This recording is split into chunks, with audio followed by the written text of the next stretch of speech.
الله عليه وسلم وشر الأمور محدثاتها وكل محدثة بدعة وكل بدعة ضلالة وكل ضلالة في النار. أعوذ بالله من الشيطان الرجيم. يا أيها النبي قل لأزواجك وبناتك ونساء المؤمنين يدنين عليهن من جلابيبهن ذلك أدنى يعرفن فلا يؤذين. الآية.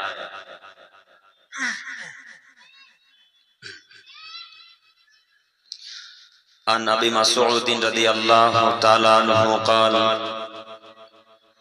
قال رسول الله صلى الله عليه وسلم لا تباشر المرأة المرأة فتنعتها لزوجها كأنه ينظر إليها.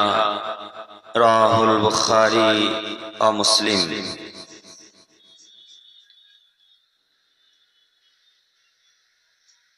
عن أبي أمامة الباهلي رضي الله تعالى عنه قال قال رسول الله صلى الله عليه وسلم ما تركت بعدي فتنة أضر على الرجال من النساء. رواه البخاري ومسلم. عن أبي هريرة رضي الله تعالى عنه قال قال رسول الله صلى الله عليه وسلم صنفان من أهل النار لم أرهما قوم معهم سياط كأذنب البقر نساء كاسيات عاريات مميلات مائلات رؤوسهن كسنمات البخت المائلة لا يدخلن الجنة ولا يجدن ريحها كذا وكذا. رواه مسلم. المشكات. প্রশংসা আল্লাহ সুবহানাহু ওয়া তাআলার জন্যই, শান্তি অবতীর্ণ হোক আল্লাহ রাসূলের উপর সাল্লাল্লাহু আলাইহি ওয়াসাল্লাম। সম্মানিত সভাপতি সাহেব ও ওলামায়ে কেরামগণ ও আমার সামনে বসে থাকা দিনী ভাই ও পর্দার আড়ালে মা ও বোনেরা, আজকে আপনারা যে বিষয়টি বেঁধে দিয়েছেন সে বিষয়ের উপরেই বক্তব্য চলবে ইনশাআল্লাহ। আর আমিও খুশি, এরকম প্রোগ্রাম খুব কমই আমরা দেখেছি বা হয়েছে। এইরকম প্রোগ্রাম আমরা খুব কমই দেখেছি বা হয়েছে। বেশ কয়েক বছর থেকে প্রোগ্রাম করছি, খুব কম সংখ্যক জালসাতে বিষয়কে বেঁধে রাখে, তার এটি একটি। তো আলহামদুলিল্লাহ, যখন শুনেছিলাম যে প্রত্যেকের বিষয় বেঁধে দেওয়া হয়েছে, তার মানে ভাবলাম হয়তো সব বিষয়ের উপরে বক্তব্য রাখবে। যেমন এইখানে আমাদের জনাব মুমতাজুল ইসলাম ইরফানি সাহেব বারাসাত কলকাতা, ওনার বিষয় বেঁধে দিয়েছেন মুসলিমদের অধঃপতনের কারণ ও উত্তরণের উপায়। দ্বিতীয় আব্দুল করিম বিন আমিনুল ইসলাম বিষয় পর্দাহীনতায় পুরুষদের দায়িত্ব ও কর্তব্য উত্তরণের পথ। আর আমাদের শেখ হাবিবুর রহমান সালাফি সাহেব, ওনারও বিষয় মাদ্রাসা শিক্ষার গুরুত্ব ও দায়িত্বশীলদের কর্তব্য। চতুর্থ আইনুল বারী সাহেব বিষয় হালাল হারাম। পঞ্চম আকমাল হোসেন সাহেব বিষয় নামাজের গুরুত্ব, বেনামাজিদের শাস্তি। আলহামদুলিল্লাহ, যখন আমি ইস্তেহারটা পাই তখন দেখে খুব ভালো লেগেছিল যে বিষয় তো অন্তত দিয়েছে মানুষ, তার মানে মানুষ বুঝতে শিখেছে বিষয় ভিত্তিক আলোচনা করতে হবে বা জাতি শুনবে। আমরা সাধারণত দেখতে পাই যারা জালসাতে বক্তব্য রাখতে আসে তারা বিষয় বলে আর একটা কথা বলে, তাই না শেখ? তো আলহামদুলিল্লাহ আপনারা বিষয় দিয়েছেন, যদিও কথা এদিক ওদিক যায়, কিন্তু বিষয়টা আগে তো শেষ করা উচিত। তো যাই হোক, আলহামদুলিল্লাহ, আল্লাহ আপনাদেরকে এবং মাদ্রাসাকে কবুল করুক, সকলে বলি আমিন। সম্মানিত উপস্থিতি, আমি আমার বক্তব্য শুরু করার প্রথমেই আপনাদের সাথে জরুরি কয়েকটি কথা বলতে চাচ্ছি। তার প্রথম জরুরি কথা হচ্ছে এই যে ভাইজান, আপনারা যারা দাঁড়িয়ে আছেন যথেষ্ট ডান দিকে জায়গা করে আছেন। আপনারা কেন দাঁড়িয়ে আছেন? কিসের জন্য দাঁড়িয়ে আছেন? কি উদ্দেশ্যে দাঁড়িয়ে আছেন? আপনারা কি সবাই উসমান রাদিয়াল্লাহু তাআলা আনহুর চাইতে ধনী ব্যক্তি? জি, আপনাদেরকে বলছি যারা আপনারা দাঁড়িয়ে আছেন, আপনারা কি সবাই আবু বকর সিদ্দিক রাদিয়াল্লাহু তাআলা আনহুর চাইতেও ঈমানদার ব্যক্তি? যেখানেই বসার কথা বলি তখন সুসুর সুসুর সুসুর করে রাস্তা ধরে বাড়ি চলে যায়। এরা কেউ বসতে চায় না, দাঁড়িয়েই নাকি বক্তব্য শুনতে ভালো লাগে। তো যারা চলে যাচ্ছে তাদের জন্য একটি হাদিস, আর যারা দাঁড়িয়ে আছেন তাদের জন্য আর একটি বাক্য। আচ্ছা, আপনারা কি ওমর রাদিয়াল্লাহু তাআলা আনহুর চাইতে বেশি দায়িত্বশীল ব্যক্তি? মুহাম্মদ সাল্লাল্লাহু আলাইহি সাল্লাম কোরআন তেলাওয়াত করছেন, আল্লাহর নবী সাল্লাল্লাহু আলাইহি সাল্লামের চাইতে বেশি, তাহলে তার নাম নারী। নারী মানুষ যেভাবে যুবকের ঈমানকে নষ্ট করতে পারে, শয়তান এত তাড়াতাড়ি যুবকের ঈমানকে নষ্ট করতে পারে না। শয়তান বলছে আমার কাছে কেউ যদি জিতে যায়, আমাকে কেউ যদি হার মানাতে পারে, আমার চক্রান্তের কাছে যদি কেউ জিতে যায়, তার নাম মহিলা মানুষ, তার নাম নারী মানুষ। নারীর চক্রান্ত অতীব কঠিন, নারীর চক্রান্ত অতীব শক্তিশালী, নারীর চক্রান্ত অতীব কঠিন। শয়তানের চক্রান্ত যত কঠিন, শয়তানের চক্রান্ত যত কঠিন, তার চাইতে লক্ষ কোটি গুণ বেশি চক্রান্ত করে নিয়েছেন নারীদের চক্রান্ত। যুবক, আপনাকে বলি, নারীর পাল্লায় পড়া বন্ধ করুন। আজকে যে গার্লফ্রেন্ডের হাত ধরে বাজারে বাজারে ঘুরে বেড়ালেন, এই গার্লফ্রেন্ড কালকে সকালবেলা আপনাকে ফাঁসাতে পারে না? পারে তো। কেন নারীর পাল্লায় পড়লেন? কেন আপনি গার্লফ্রেন্ডের পাল্লায় পড়লেন? আপনি জানেন না পুরুষদের জাহান্নামে যাওয়ার আরো একটি বড় অন্যতম কারণ মহিলা মানুষ, নারী মানুষ। আপনি একটু নজর দিয়ে দেখেন, বেশিরভাগ মানুষ যে পাটটা নিয়ে ব্যস্ত, সেটা হচ্ছে চোখের জেনা, বাস্তবে লজ্জাস্থানে জেনা। তাই না শেখ? বেশিরভাগ মানুষ যেটা পাপে লিপ্ত, তার এটি একটি বড় কারণ। মহিলাদের সাথে কথাবার্তা বলা, চোখে চোখ রেখে কথাবার্তা বলা এবং জেনার গল্প করা। সম্মানিত উপস্থিতি, বলছিলাম যে কোনো বলে আপনাকে নীতি পরিবর্তন করতে হবে। এই মাইকের আওয়াজ যত দূর পর্যন্ত যাচ্ছে, আমি আমার সম্মানিত মা ও বোনদেরকে দৃষ্টি আকর্ষণ করে অনুরোধ করে বলতে চাচ্ছি, হে আমার প্রিয় দিনী মা ও বোন, আপনার জন্য আজকের এলাকার বিষয় আপনাদের এলাকার মানুষ নির্ধারণ করে দিয়েছে। অতএব নিশ্চয় এলাকার মানুষ বুঝেছে মহিলারা বেপরদা হয়ে চলাচল করে। তার মানে মানুষ বুঝেছে মহিলারা নিশ্চয় অশিক্ষিতদের নারীদের মতো, বেহায়া নির্লজ্জ পতিতদের বেশ্যালের মহিলাদের মতো, খ্রিস্টান ইহুদিদের নারীদের মতো তারা রাস্তাতে চলাচল করে। তার জ্বলন্ত প্রমাণ আজকের মেলা। তার জ্বলন্ত প্রমাণ কি? আজকের মেলা। আজকে সাদলি চকে মেলা বসেনি মনে হয়? হ্যাঁ, কথা বলে না, দেখেন না সব ফেরেশতা। তো কথা বলতে লজ্জা লাগে। প্রথম জি জি জি সম্মানিত মা ও বোন, আপনাদের সামনে যথেষ্ট জায়গা আছে, আশাবাদী আমি। যদি সামনে জায়গা থাকে, আপনারা সবাই একটু নড়ে চড়ে বসেন, সামনের দিকটা পরিপূর্ণ করেন। পিছনে আপনার মা, আপনার বোন, আপনার দিদি সব দাঁড়িয়ে আছে, অতএব সামনে এগিয়ে এসে বসুন। পিছনে মাদের বোনদের বসার জায়গা করে দেন। সম্মানিত মা ও বোন, আপনাদের আবারও বলি, সামনে জায়গা পরিপূর্ণ করে পিছনে বসুন। আপনি আপনার মা বোনদেরকে পিছনে বসার জায়গা করে দেন, এটা আপনার ইমানি দায়িত্ব। সম্মানিত মুরব্বী সাহেব, বলছিলাম তার জলজান্ত প্রমাণ আজকে সাদলি চকের জালসার মেলা। দেখেন আজকে মহিলারা যেইভাবে জেনা করেছে, কালকে এত মহিলারা জেনা করেছিল? হ্যাঁ, কথা বলতে ভয় লাগে। আজকে মাগরিব থেকে আসর থেকে নিয়ে এখন পর্যন্ত রাত্রি প্রায় 9টা 45-46 বাজে, এখন পর্যন্ত যত মহিলারা পাপ করেছে, গতকালকে এত পাপ করেছিল? করেনি। তার মানে আজকে সব থেকে বড় প্রমাণ সাদলি চকের প্রায় মহিলা বেপর্দা পতিতলে নারীদের মতো চলাচল করে গ্রামে। এই জন্য আজকে মেলাতে ঘুরছে। নলে একজনে কি সাদলি চকে পুরুষ মানুষ ছিল না? একটাও কি সাদলি চকে পুরুষ নয়? সব কি পুরুষের বাচ্চা, পুরুষ। যা আমার স্ত্রী সাদলি চকের বাজারে ঘুরবার, গ্রামে লোক ধাক্কা মারবে, আমি মোহরণ আদায় করবো। সাদলি চকে কি কেউ পুরুষ নয়? সবাই কি হিজড়া হয়ে গেছে নাকি? কেন মহিলারা বাজারে? কেন মহিলার ফুচকার স্টলে, কেন মহিলার ঝুড়ি জিলাপির দোকানে, কেন মহিলার ঝুড়ি জিলাপির দোকানে থাকবে? আপনার কি পুরুষত্ব নেই? আপনার কি মানবতা নেই? ও আপনার কন্যাকে যখন একটা ছেলে টিটকারি মেরেছে, টোন পেরেছে, বাজে কমেন্ট করেছে, তখন আপনার রক্ত টকবক টকবক করে ফুটেছে। কিন্তু রক্ত ফুটা তো তখন উচিত ছিল যখন আপনার মেয়ে বেপরদে রাস্তায় ঘুরতে বেরিয়েছিল, তখন বলতো তো রহিমা বিনা মাথায় কাপড় দিয়ে বেরোচ্ছ বেটি, দাঁত ভেঙে দেবো একেবারে, হিন্দির বেটি নাকি, যা বাড়ি থেকে বোরখা পরে। এই কথা আগে বলা উচিত ছিল। এখন আপনার মেয়েকে টিটকারি মেরেছে, আলহামদুলিল্লাহ পরে ওকে তুলে নিয়ে গিয়ে রেপ করে তার আগে আলহামদুলিল্লাহ। কিসের জন্য আপনি বেহায়া আপনার সুযোগ দিলেন আপনার মেয়েকে? কেন দিলেন? দেখবেন আপনি প্রমাণ, আপনাকে তো আমি প্রমাণ দেখাই। আল্লাহ আমাদের নবীকে বলছেন, একটু দেখেন তো, শুধু বক্তব্য বুঝতে পারছেন কিনা আপনাকে দেখাচ্ছি, আর মাঝে মাঝে প্রশ্ন করব, উত্তর দিতে হবে কিন্তু ইনশাআল্লাহ, ইনশাআল্লাহ, ইনশাআল্লাহ।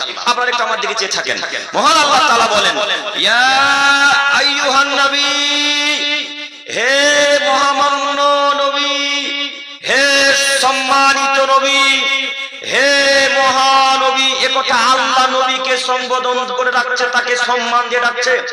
কোরআন মাজিদে যত নবী নাম উল্লেখ করেছেন আল্লাহ তাআলা, যখন আল্লাহ ইব্রাহিমকে ডেকেছে তখন বলেছে ইয়া ইব্রাহিম, হে ইব্রাহিম, ইয়া মুসা, হে মুসা, ইয়া ঈসা, হে ঈসা, ইয়া ঈসা, হে ঈসা, হে মুসা। যতবার আল্লাহ তাআলা মুহাম্মদকে বাদ দিয়ে নবীদেরকে ডেকেছেন তখনই শুধু ইয়া আলিফ যোগ করেছেন, তাই না শেখ? শুধু আল্লাহ ইয়া যোগ করেছেন। কিন্তু যখনই আমাদের নবীকে আল্লাহ তাআলা ডাকতে শুরু করেছেন তখনই বলেছেন ইয়া আইয়ুহান নবী, ইয়া আইয়ুহার রাসূল, হে মহামান্য সম্মানিত রাসূল। কথা কি বুঝে আসছে? আমাদের নবীর নাম আল্লাহ বাড়িয়ে দিল, আমাদের নবীর দাম আল্লাহ বাড়িয়ে দিল, আমাদের মুহাম্মদ সাল্লাল্লাহু আলাইহি সাল্লামের মান সম্মান বাড়িয়েছে কে? আল্লাহ। কিন্তু আপনার 3 নম্বর শ্রেণীর জর্দাখোর হুজুর, 3 নম্বর শ্রেণীর পানখোর হুজুর, 3 নম্বর শ্রেণীর গুটখাখোর হুজুর, বেদাতি হুজুর আল্লাহ নবীর সম্মানকে বাড়াতে শিখলো না। তিনি এমনি বলছেন ইয়া নবী সালাম আলাইকা, ইয়া রাসূল সালাম আলাইকা, ইয়া হাবিব সালাম আলাইকা। আচ্ছা বলেন তো মুহাম্মদের দাম বাড়ালো কে? আল্লাহ। তো আপনার জর্দাখোর পানখোর হুজুর যে বলছে ইয়া নবী, হে নবী তোমার প্রতি সালাম, তো সম্মান বাড়লো না কমলো? এখন বলেন, হ্যাঁ কমলো। তাহলে আল্লাহ যার সম্মান বাড়াতে পারে, আল্লাহ যার মান সম্মানকে উচ্চতে উঠে দিতে পারে, এই জর্দাখোর হুজুরের মুখে এখন লাথি মারবেন না তাকে মাথার উপরে রাখবেন? হ্যাঁ হুজুর কোন হিসাবে বললো ইয়া নবী সালাম আলাইকা? ওকে তো আমি সেই দিন চ্যালেঞ্জ দিয়েছি, আজ থেকে 1.5-2 বছর আগে। ও হুজুর জর্দাখোর পানখোর হুজুর, এমন একটা নুসখা, এমন একটা হাদিস, এমন একটা এমন একটা বাক্য, এমন একটা সাহাবীর কল, এমন একটা ইমামের কল প্রমাণ করেন যে ইয়া নবী সালাম আলাইকা বলা জায়েজ বা সুন্নাত, ইয়া নবী সালাম আলাইকা বলা জায়েজ বা সুন্নাত। যদি কোন মায়ের মাথা হানাফি প্রমাণ করে দিতে পারেন, কোন দেওবন্দি প্রমাণ করে দিতে পারেন, কোন বেদাতি প্রমাণ করে দিতে পারেন, সেদিন থেকে শুরু সাদলি চক্কালম সারা পৃথিবীর কোন মঞ্চার যাব না ইনশাআল্লাহ। আজকে ত্যাগ করে দিলাম। কোন মায়ের বেটা বলে না কেন, শুধু বলছে ইয়া নবী সালাম আলাইকা নাকি হাদিস আছে। আরে বেটা হাদিসের আছে কোন জায়গা থেকে তো বলতে হবে। ওটা বুখারীতে আছে না, মিসকাতে আছে না, তিরমিজিতে আছে না, নাসাইতে আছে না, এই মুহাত্তাবে মালিক আছে, কোন একটা হাদিসের নাম তো বলা লাগবে। আছে কথাটা তো হাদিস আছে, সব কথা দেখে তো তাদের হাদিস থাকে। ওদের কথা হাদিসে থাকে না, ওদের কথা বড় হুজুরের কিতাবে থাকে, তাই না স্যার? ওদের কথা কোথায় থাকে? বুজুর্গানে দিন হুজুর বলেছে, অমুক হুজুর বলেছে। ওদের মুখ দিয়ে বেরোলো না যে আল্লাহর নবী বলেছে, ওদের মুখ দিয়ে বেরোলো না যে সাহাবায়ে কেরামগণ বলেছে, ওদের মুখ দিয়ে শুধু বেরোয় বড় হুজুর বলেছে। বড় হুজুর নিজেই যে বেদাতি। বলেন যেখানে আল্লাহ সম্মান বাড়ায় সেখানে আপনার হুজুর সম্মান কমায়। এখন ওই সম্মান, ওই হুজুরের মান সম্মান কেন আপনি বজায় রাখলেন? আপনার মোবাইল যদি আমি এখন চেক করি তো হুজুরের বক্তব্য ইউটিউবে শুধু সামনে সামনে আছে। আপনি মনে করেছেন এই সব থেকে ভালো হুজুর। আপনার নিশানায়, আপনার চিন্তা ভাবনাতে আপনি দেখেন কার কথা বলছি আমি, কথা বুঝতে পারেননি? আমি তো বক্তব্যে কোনোদিন কোন মানুষের নাম নিয়ে কথা বলি না, ইনশাআল্লাহ বলার চেষ্টা করি না। তবে আপনি কাজ করেন, আমি আপনাকে বোঝাতে চাচ্ছি। সম্মানিত মুরব্বি সাহেব শুধু কি তাই, তারা আজানের পরে পরে আবার বলা শুরু করে আসসালাতু ওয়াসসালামু আলাইকা ইয়া রাসূলুল্লাহ। আমার কথা মানে নতুন হয়ে যাচ্ছে, কথা বোঝা যাচ্ছে কি? আসসালাতু ওয়াসসালামু আলাইকা ইয়া হাবিবাল্লাহ, আসসালাতু ওয়াসসালামু আলাইকা ইয়া নূরাম মিন নূরিল্লাহ। আচ্ছা, এখানে তো অনেকগুলো আলেম আছে আমার থেকে দামি দামি শাইখুল হাদিস, বড় বড় মানুষ বসে আছে, আমি তো এদের হাঁটুর যোগ্যতা রাখি না। তো ইনাদেরকে আপনারা উঠে গিয়ে জিজ্ঞাসা করেন যে শেখ এগুলো কি আছে হাদিস কোরআনে? আচ্ছা শেখ একটু বলেন না, বলেন বলেন। নেই, তাই না? তো জাতি বুঝবে কবে যে নবী সাল্লাল্লাহু আলাইহি ওয়া সাল্লাম কোন হাদিস নাই, সাহাবায়ে কেরামদের সুন্নাত নয়। এই হুজুর কাবি আমি আর আপনি এখন কি দিয়ে বুঝাবো বলেন? ও তো শুধু টাকার পিছনে ছুটে। হ্যাঁ, ওকে যেখানে বেশি টাকা দিবে সেখানে গিয়ে বেদাত চালু করবে। ও তো সুন্নাত বেদাত বুঝে না, পার্থক্য করতে পারে না। তো যেখানে আল্লাহ সম্মান বাড়ালে আজকের পর থেকে আমরা মুহাম্মাদের সম্মান কমাবো না, বাড়াবো ইনশাআল্লাহ।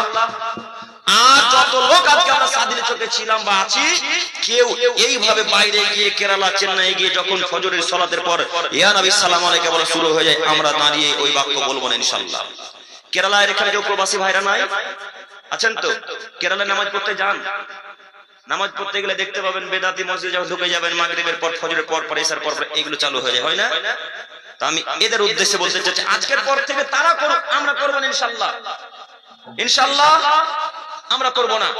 এই মহামান্য নবীকে আল্লাহ বলছেন, হে সম্মানিত নবী, কুল্লি আজওয়াজিকা ওয়া বানাতিকা ওয়া নিসাইল মুমিনিন, আপনি আপনার স্ত্রীদেরকে বলেন, আপনি আপনার কন্যাদেরকে বলেন, আপনি সারা পৃথিবীতে যত মুমিনা নারীগণ আছে প্রত্যেকটা মুমিনা নারীদেরকে বলেন, ইউদিনিনা আলাইহিন্না মিন জালাবিবিহিন্না, হে আমার স্ত্রীগণেরা, হে আমার কন্যারা, হে আমার পৃথিবীর মা ও বোনেরা, আপনারা যখন বাড়ি থেকে বের হবেন তখন বোরখা পরে সুন্দর একটা চাদর গায়ে দিয়ে মুখমণ্ডল বক্ষস্থলকে গলাটাকে ঢেকে বের হবেন। আদেশ কার?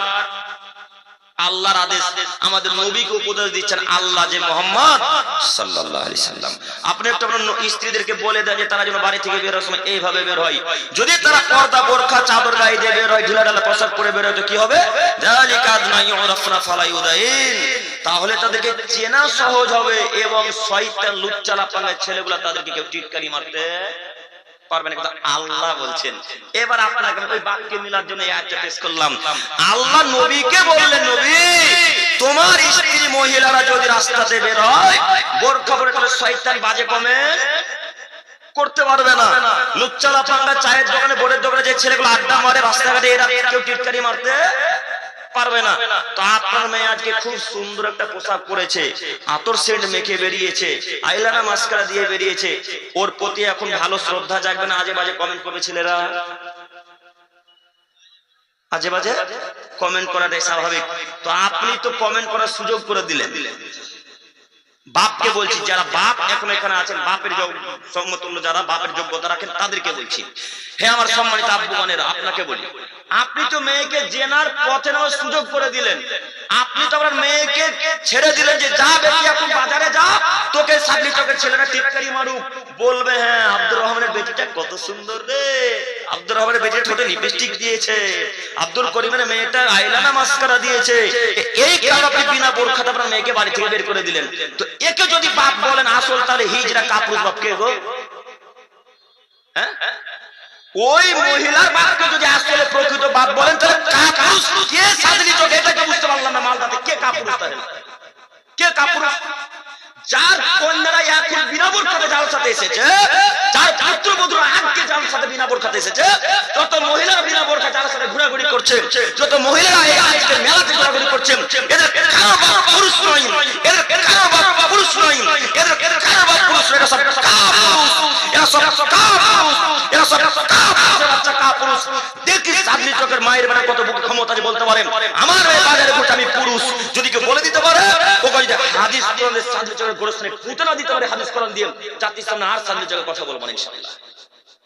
বলেন, একজন হাত তুলে এখন বলে যে আমার মেয়ে বাজারে বিনা বোরখায় চলছে, আমি পুরুষ, আমি বাপ, উঠে গিয়ে হাত তোলেন। তুলবেন না? তুলবেন না গো? আচ্ছা তুলিয়েন না। আবার একটা কথা বলি তাহলে, আচ্ছা এবার একজন হাত তুলে বলেন যে আমার মেয়ে আজকে মেলাতে ঘুরেছে, আমার মেয়েকে ধাক্কা মারিনি পর পুরুষে, হাত তুলেন। জি তুলবেন না? একজন হাত তুলে বলেন যে আমার মেয়ে আজকে মেলাতে ঘুরেছে, আমার মেয়েকে পরপুরুষে ধাক্কা মারেনি, এরকম কেউ গ্যারান্টি পেপারে লিখে দিতে পারবে যে আমার মেয়েকে আজকে কেউ ধাক্কা মারেনি? হ্যাঁ কি না? কেউ লিখে দিতে পারবেন না, হাতও তুলবেন না। না, তার মানে আমি বুঝে গেলাম আপনার মেয়েকে আজকে ধাক্কা মেরেছে তাই হাত তুলছেন। আপনার স্ত্রীকে আজকে ধাক্কা মেরেছে পরপুরুষে তাই হাত তুলছেন। এই যুবক ভাইয়ের কথা বুঝতে পারেন না? আপনারা যারা দাঁড়িয়ে আছেন বসবেন না তো দাঁড়িয়ে থাকেন, কথা বুঝতে পারছেন কি? তার মানে আজকে হাত তুলবেন না এই কারণে যে আপনি বুঝে গেছেন আমার মেয়েকে ধাক্কা মেরেছে। আচ্ছা, আপনার কি এতটুকু খারাপ লাগলো না গো? ছি ছি ছি ছি ছি ছি ছি ছি। মোহরানা আদায় করলেন আপনি, টাকা পয়সা দিলেন আপনি, শাকসবজি যাবতীয় যা জিনিস কিনে লাগে সব কিছু কিনে দিলেন আপনি, ছায়া ব্লাউজ ডাক্তার পানি সব খরচ করলেন আপনি, সব কিছু খরচ করবেন আপনি, ধাক্কা মারবে ভ্যান চালক আর রাস্তার ছেলেরা। হ্যাঁ, এতটুকু কি শরীরে রক্ত নাই? এতটুকু ইমান কাজ করে না? আরে কিভাবে সাদলি চকের মানুষ মানছে গো? আমি সাদলি চকে বিবাহ করে নিয়ে আসলাম ওই উত্তর দিনাজপুর থেকে, আমি 20,000 টাকা মোহরানা দিয়েছি, তো এখন দেখার অধিকার রাখে কে? যে লোকটা মোহরানা দিল সে না সারা পৃথিবীর মানুষ? যে মোহরানা আদায় করলো সে। তো এখন যে ওর মেয়েকে ওর স্ত্রীকে সারা গ্রামের মানুষ বাজারের মধ্যে ধাক্কা মারছে গো, ওর বাপের স্বামীর খারাপ লাগলো না? চাচা চাচা কথা বুঝে আসছে? একটু খারাপ লাগা তো উচিত। কেন আপনি তার আপনার কন্যাকে বেরোতে দিলেন কেন? আপনাকে আমি অনুরোধ জানাচ্ছি নীতি পরিবর্তন করেন। ওই যে ছেলেগুলো বাজে কমেন্ট করলো, এই কমেন্ট থেকে বাঁচাতে পারে কে? বাপ। এই বাজে কমেন্ট থেকে মুক্তি দিতে যদি কেউ দিতে পারে তার নাম বাপ অথবা বড় দাদা বড় ভাই। এরাই তাদেরকে রক্ষা করতে পারে। কি করে? যখন আপনার মেয়ে, আপনার কন্যা, আপনার পুত্রবধূ, আপনার স্ত্রী, আপনার বোন যখন বাড়ি থেকে বের হবেন, যদি বাড়িতে উপস্থিত থাকেন তখন বলতে হবে এই রক্ষা করে যা, চাদর গায়ে দিয়ে জানলে দাঁতকে 32টা ভেঙে চূর্ণ বিচূর্ণ করে দেবো। এই বাক্য যদি আদমের ছেলে মেয়েরা বলে তাহলে ওই কন্যা বাড়ি থেকে বিনা বোরখার বেরোতে পারবে? পারবে গো? পারবে না। তার আরো একটি প্রমাণ দেখাচ্ছি, দেখেন। আমাদের নবী মুহাম্মদ সাল্লাল্লাহু আলাইহি সাল্লাম বললেন আল্লিক আসাকালা বাব, পৃথিবীর মানুষ তোমাদেরকে বলছি তোমরা শোনো, লাঠিটা দরজার উপরে ঝুলিয়ে রাখিও। লাঠিটা বাতার উপরে ঝুলিয়ে রাখিও। বাতা বুঝেন কি? আপনাদের তো পাকা বাড়ি, বাতা কিভাবে বুঝবেন? তাও বুঝেন? যাদের মাটির বাড়ি টালির বাড়ি তারা বুঝবে বাতা কি জিনিস। আমাদের তো মাটির বাড়ি, আমরা বুঝি বাতা। তো আল্লাহ নবী বলছেন ওই লাঠিটা ওই বাতার উপরে এইভাবে ঝুলিয়ে রাখিও। কেন? বাতার উপরে যদি লাঠি থাকে তাহলে বাড়ির পুত্রবধূ, ছেলে মেয়ে, বউ বাচ্চা সবাই ভয় করবে, দেখবে আর বলবে বাপরে বাপ, আজকে যদি বিনা বোরখায় বাড়ি থেকে বের হয় আমার বাপ দিবে 2 লাঠির বাড়ি।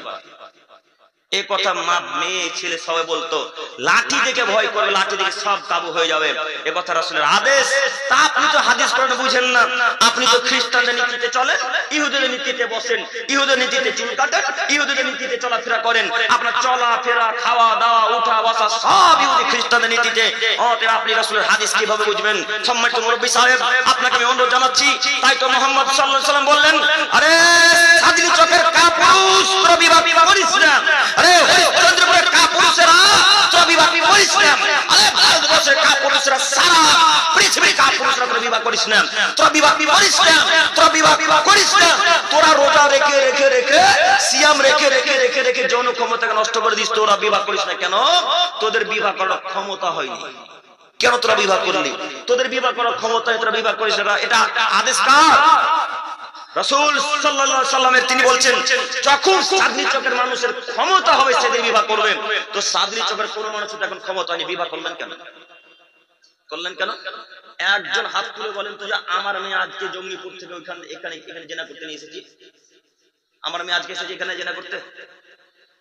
আমার মা, আমার বোন, আমার খালাতো বোন আজকে কি এখানে আমার কেউ আত্মীয় স্বজন আছে?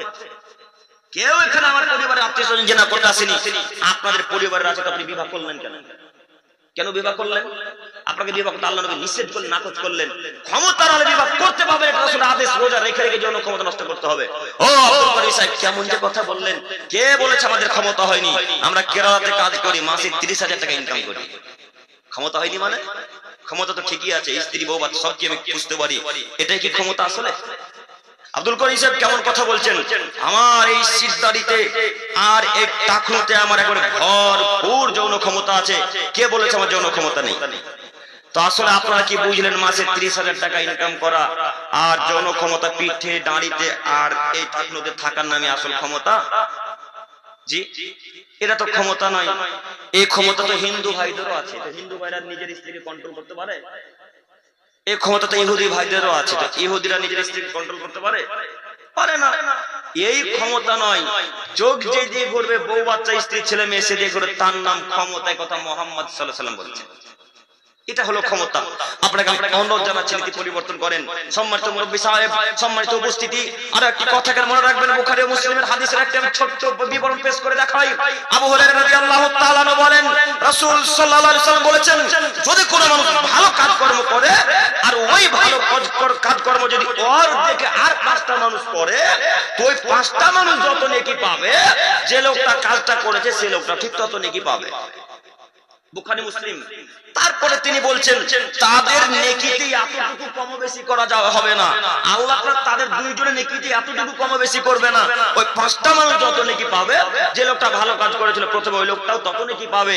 এরপরে তিনি বলছেন, যদি কোনো মানুষ, পুরুষ নারী কেউ যদি খারাপ কাজকর্ম করে আর সেই খারাপ কাজকর্ম যদি আর 5টা পুরুষ নারীতে করে, তাহলে ওই 5টা মানুষে যত পাপ করলো, যে লোকটা কাজ চালু করলো সে একাই তত পাপ করলো। বুখারী মুসলিম। এবার আপনাকে বলি, আপনার মেয়ের দেখে, আপনার মায়ের দেখে আপনার বোন বোরখা না পরে রাস্তায় চলাচল করা শুরু করেছে, আপনার স্ত্রী আপনার বোনকে দেখে বোরখা না পরে রাস্তায় চলাচল করেছে, আপনার স্ত্রী কিন্তু ঠিকই 5 ওয়াক্ত সালাত আদায়কারী মহিলা, আপনার স্ত্রী মাঝে মাঝে তাহাজ্জুদ করে, আপনার স্ত্রী মাঝে মাঝে নফল সিয়ামও রাখেন, কিন্তু আপনাদের বাড়িতে যখন এলো তখন দেখলেন, রে এরা তো বোঝে গেলাম ইহুদিদের মতো, এরা তো কেউ বোরখা পরে না, এরা তো পর্দা সম্পর্কে কিছু বোঝে না, এর বোন বেপর্দা রাস্তাতে চলে, এর মা বেপর্দা রাস্তাতে চলেন, তো আমি বেপর্দায় চললে আমার স্বামী আমাকে মারবে, এটা তো বিশ্বাস হয় না, তাই আপনার স্ত্রী আজকে বেপর্দায় চলে। অথচ খোঁজ নিয়ে দেখেন, যে মেয়েটাকে বিবাহ করে নিয়ে এসেছেন ওই মেয়েটা আগে ঠিকই বোরখা পরে চলাচল করতো। এই ভাইরা কথা বুঝতে পারেন না? আপনার স্ত্রী আগে কিন্তু ঠিকই বোরখা পরতো, স্কুল কলেজ বিশ্ববিদ্যালয়ে, আপনার পরিবারে এসে আর বোরখা পরে না।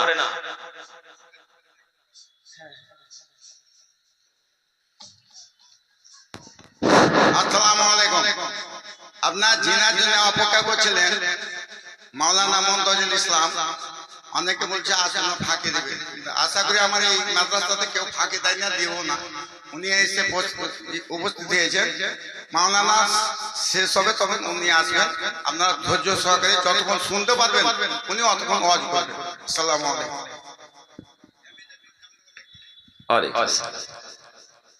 মুনতাজুল ইসলাম ইরফানি সাহেব চলে এসেছেন, আলহামদুলিল্লাহ। সকলে ওয়েট করেন, উনি আসবেন। সম্মানিত উপস্থিতি, আমি বলতে চাচ্ছিলাম,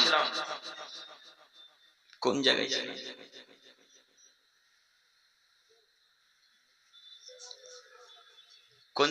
কথা বলছিলাম ভাই? ও ঠিক, জাযাকাল্লাহু খাইরান। তো আপনার স্ত্রী কিন্তু বিবাহের আগে ঠিকই পর্দা করতো, এখন আর করে না, তো এর দায় আপনি না ওই মেয়েটার বাপ? কে দায়ী গো? কে? মেয়েটার স্বামী। এই মহিলাটা তো আগে ঠিকই পর্দা করতো, এখন আপনার এই পরিবারের পর্দা নেই, তারপর আপনার স্ত্রী পর্দা করে না, তো আপনাকে ঠেকাতে হবে। আল্লাহ আমাকে জিজ্ঞাসা করে আপনার স্ত্রী ব্যাপারে, না আপনাকে আল্লাহ জিজ্ঞাসা করবে? জিজ্ঞাসা আল্লাহ আপনাকে করবে। আপনি প্রস্তুতি গ্রহণ করে থাকেন, আমি আপনার দিনী ভাই, আপনি এই কথা মাথায় রাখবেন যে আমি যতক্ষণ চেয়ারের উপর আছি ইনশাআল্লাহ একটা বাক্য কোরআন এবং হাদিসের বাইরে পাবেন না ইনশাআল্লাহ। তবে আমি মানুষ, ভুল যদি হয়ে যায় ধরিয়ে দিবেন, শাহেকগণ এখানে বসে আছেন ওনারাও ধরিয়ে দিবেন, আমি এই আশাতে চলছি। সম্মানিত মুরব্বী সাহেব, আমি আপনাদের অনুরোধ করতে চাচ্ছি নীতি পরিবর্তন করেন। বলছিলাম এরপরের আয়াত আপনি আমার কথা লক্ষ্য করেন, মহান আল্লাহ তাআলা বলেন, ওয়াইদা সালতুহুন্না মাতান ফাসালুহুন্না মিন ওয়ারাই হিজাব। পৃথিবীর মানুষ তোমরা মনে রাখো, যখন তোমরা নারীদের কাছ থেকে কিছু নিবে, যখন তোমরা নারীরা পুরুষদের কাছ থেকে কিছু নিবে, তখন তোমরা পর্দার আড়াল থেকে নিবে। যখন কিছু নারীদের কিছু নেওয়ার প্রয়োজন পুরুষের কাছ থেকে, তখন তারা পর্দার আড়াল থেকে নিবে। যদি পর্দার আড়াল থেকে নেয়, যালিকুম আতহারু লিকুলুবিকুম ওয়া কুলুবিহিন্না, তাহলে মহিলাদের পবিত্র অন্তর থাকবে, পুরুষদের অন্তর পবিত্র থাকবে। বানিকার মানে আল্লাহ আল্লাহ নারীদেরকে এবং পুরুষদেরকে বলছেন, হে পুরুষের দল, হে পৃথিবীর যুবকেরা, যখন তোমরা নারীদের কাছ থেকে কিছু নিবে তখন পর্দা করে নিবে। হে পৃথিবীর নারীর দলেরা, যখন তোমরা পুরুষদের কাছ থেকে কিছু নিবে তখন পর্দা করে নিবে। যদি পর্দা করে পুরুষ নারী কোনো কিছু নেয় তাহলে তাদের অন্তর পবিত্র থাকবে, শয়তান অন্তরে কুবাসনা জাগাতে পারবে না। এবার আপনাকে বলি, ওই ফারাক্কা আর মুর্শিদাবাদের দিক থেকে আর আমাদের ওই সাইড থেকে আপনাদের এই এলাকাতে সব ওই 10 টাকার ব্যবসা আর ওই 20 টাকার হরেক মাল বিক্রি করতে আসে, করে না? করে তো। ওই ভালুকাতে থাকে, হরিশ্চন্দ্রপুরে থাকে, ডালকোলা থাকে, এইদিকে অনেকে দেখা যায়, জালসাতে এলেই দেখতে পাই। তো আমি এবার আপনাকে বলি, ওই যে আমাদের এলাকার দিনী ভাইয়েরা আপনাদের এলাকাতে বদনা লোটা পাত্র বিক্রি করতে এলো, তো এই লোটাটা যখন ক্রয় করতে গিয়েছিল তখন আপনি গিয়েছিলেন না আপনার স্ত্রী? হ্যাঁ, আপনার স্ত্রী যখন হরেক মাল 20 টাকার এসেছিল, 20 টাকার গামলা, 20 টাকার থালা, 20 টাকার বালতি, এইভাবে চেঁচায় না, মাইকিং হয় না? ওই মাইকের সামনে আওয়াজটা আপনার স্ত্রী বাড়ি থেকে ঢং ঢং ঢং ঢং ঢং ঢং করে বিনা বোরখা বিনা চাদর দিয়ে পেট পেট জাতিকে দেখে, ছেলেটাকে দেখে যে মালপত্র কিনে নেবার চলে গেল। এবার আপনি বলেন যে আপনার স্ত্রীর অন্তরটা পবিত্র থাকবে, ওর ছেলেটার অন্তর পবিত্র থাকবে? পবিত্র থাকবে না। তো আমি এখন আপনাকে বলছি যে আপনার স্ত্রী যে লোকটার কাছে মালপত্র কিনতে গেল, তো আপনাদের বাড়িতে কি একটাও পুরুষ মানুষ বেঁচে ছিল না? সব দিক সাবলি চোখের গোরস্থানে ঢুকে গিয়েছিল। ওই নারীটা লোকটার কাছে কেন পাত্রটা কিনতে গেল? ওই মহিলা মানুষটা লোকটার কাছে কেন পাত্রটা কিনতে যাবে? বদনাটা কিনতে, বদনা বুঝতে পারছেন কি? সব বুঝতে পারছেন না? বদনাটা মহিলাটা কিনতে যাবে। আপনি কি করছিলেন? আপনি পুরুষ, আপনাকে বদনা কিনে দিতে হবে। আপনি পুরুষ, আপনাকে থালা কিনে দিতে হবে। আপনি পুরুষ, আপনাকে ভাত কিনে দিতে হবে। আপনার স্ত্রী বাড়ি থেকে বেরোতে পারে না, আপনার স্ত্রী বাড়ি থেকে বেরোতে পারে না, আপনার স্ত্রী বাড়ি থেকে বেরোতে পারেন জরুরি প্রয়োজন ছাড়া, আল্লাহর আদেশ। আপনার স্ত্রী গেল কেন? আপনি পুরুষের বাচ্চা কাপুরুষতায় আপনার স্ত্রী বিনা বোরখায় বাড়ি থেকে বেরোলো। আপনি অশিক্ষিত বাচ্চা অশিক্ষিততায় আপনার স্ত্রী বাড়ি থেকে বেরোলো। কই আমাদের স্ত্রী বাড়ি থেকে বেরোতে পারে না? কেন বেরোয় না? আদেশ করতে হবে, ক্ষমতা দেখাতে হবে। বাড়ি থেকে বিনা বোরখায় বেরোলে দাঁতের জ্যোতিষটা ভেঙে চুরি মনে হচ্ছে। আর কোন কথা হবে না। যেখানে বসতে সেখানে বসতে, তার নাম স্বামী, তার নাম পুরুষ। কিসের ক্ষমতা? আপনি তো কখন কখন ভাড়া হয়ে গেছেন, স্ত্রীর কথাতে চলেন, স্ত্রীর কথাতে বসেন, স্ত্রী যা বলে তাই করেন। কথা মিললো না মনে হয়? এই ভাইরা, আপনাদেরকে বলছি, কথা বুঝতে পারেননি? এ বিশেষ করে যারা যুবক ভাই নতুন বিবাহ করছে, এরা তো কেউ এরা মা বাপকে টাকা দেয় না, কেউ দেয় না। এরা 1999 ছেলেরা মা বাপকে টাকা দেয় না। এদের বিদ্যা যে কত কম, এদের বিদ্যা যে কত কম দেখবেন। এই ছেলেটা কেরালার প্রবাসী, কেরালাতে কাজ করে, কেউ চেন্নাই তামিলনাড়ুতে করে, কেউ বা দুবাই, যে যেখানে করে করুক, আমাদের বাধা নেই। কাজ করে কর্ম করে খেতে হবে, তাই না? কেউ টাকা দিবে না, আপনাকে কর্ম করা লাগবে। তো এই ছেলেটার বিদ্যা বুদ্ধি যে কত কম হয়েছে আমরা বুঝতে পারলাম না।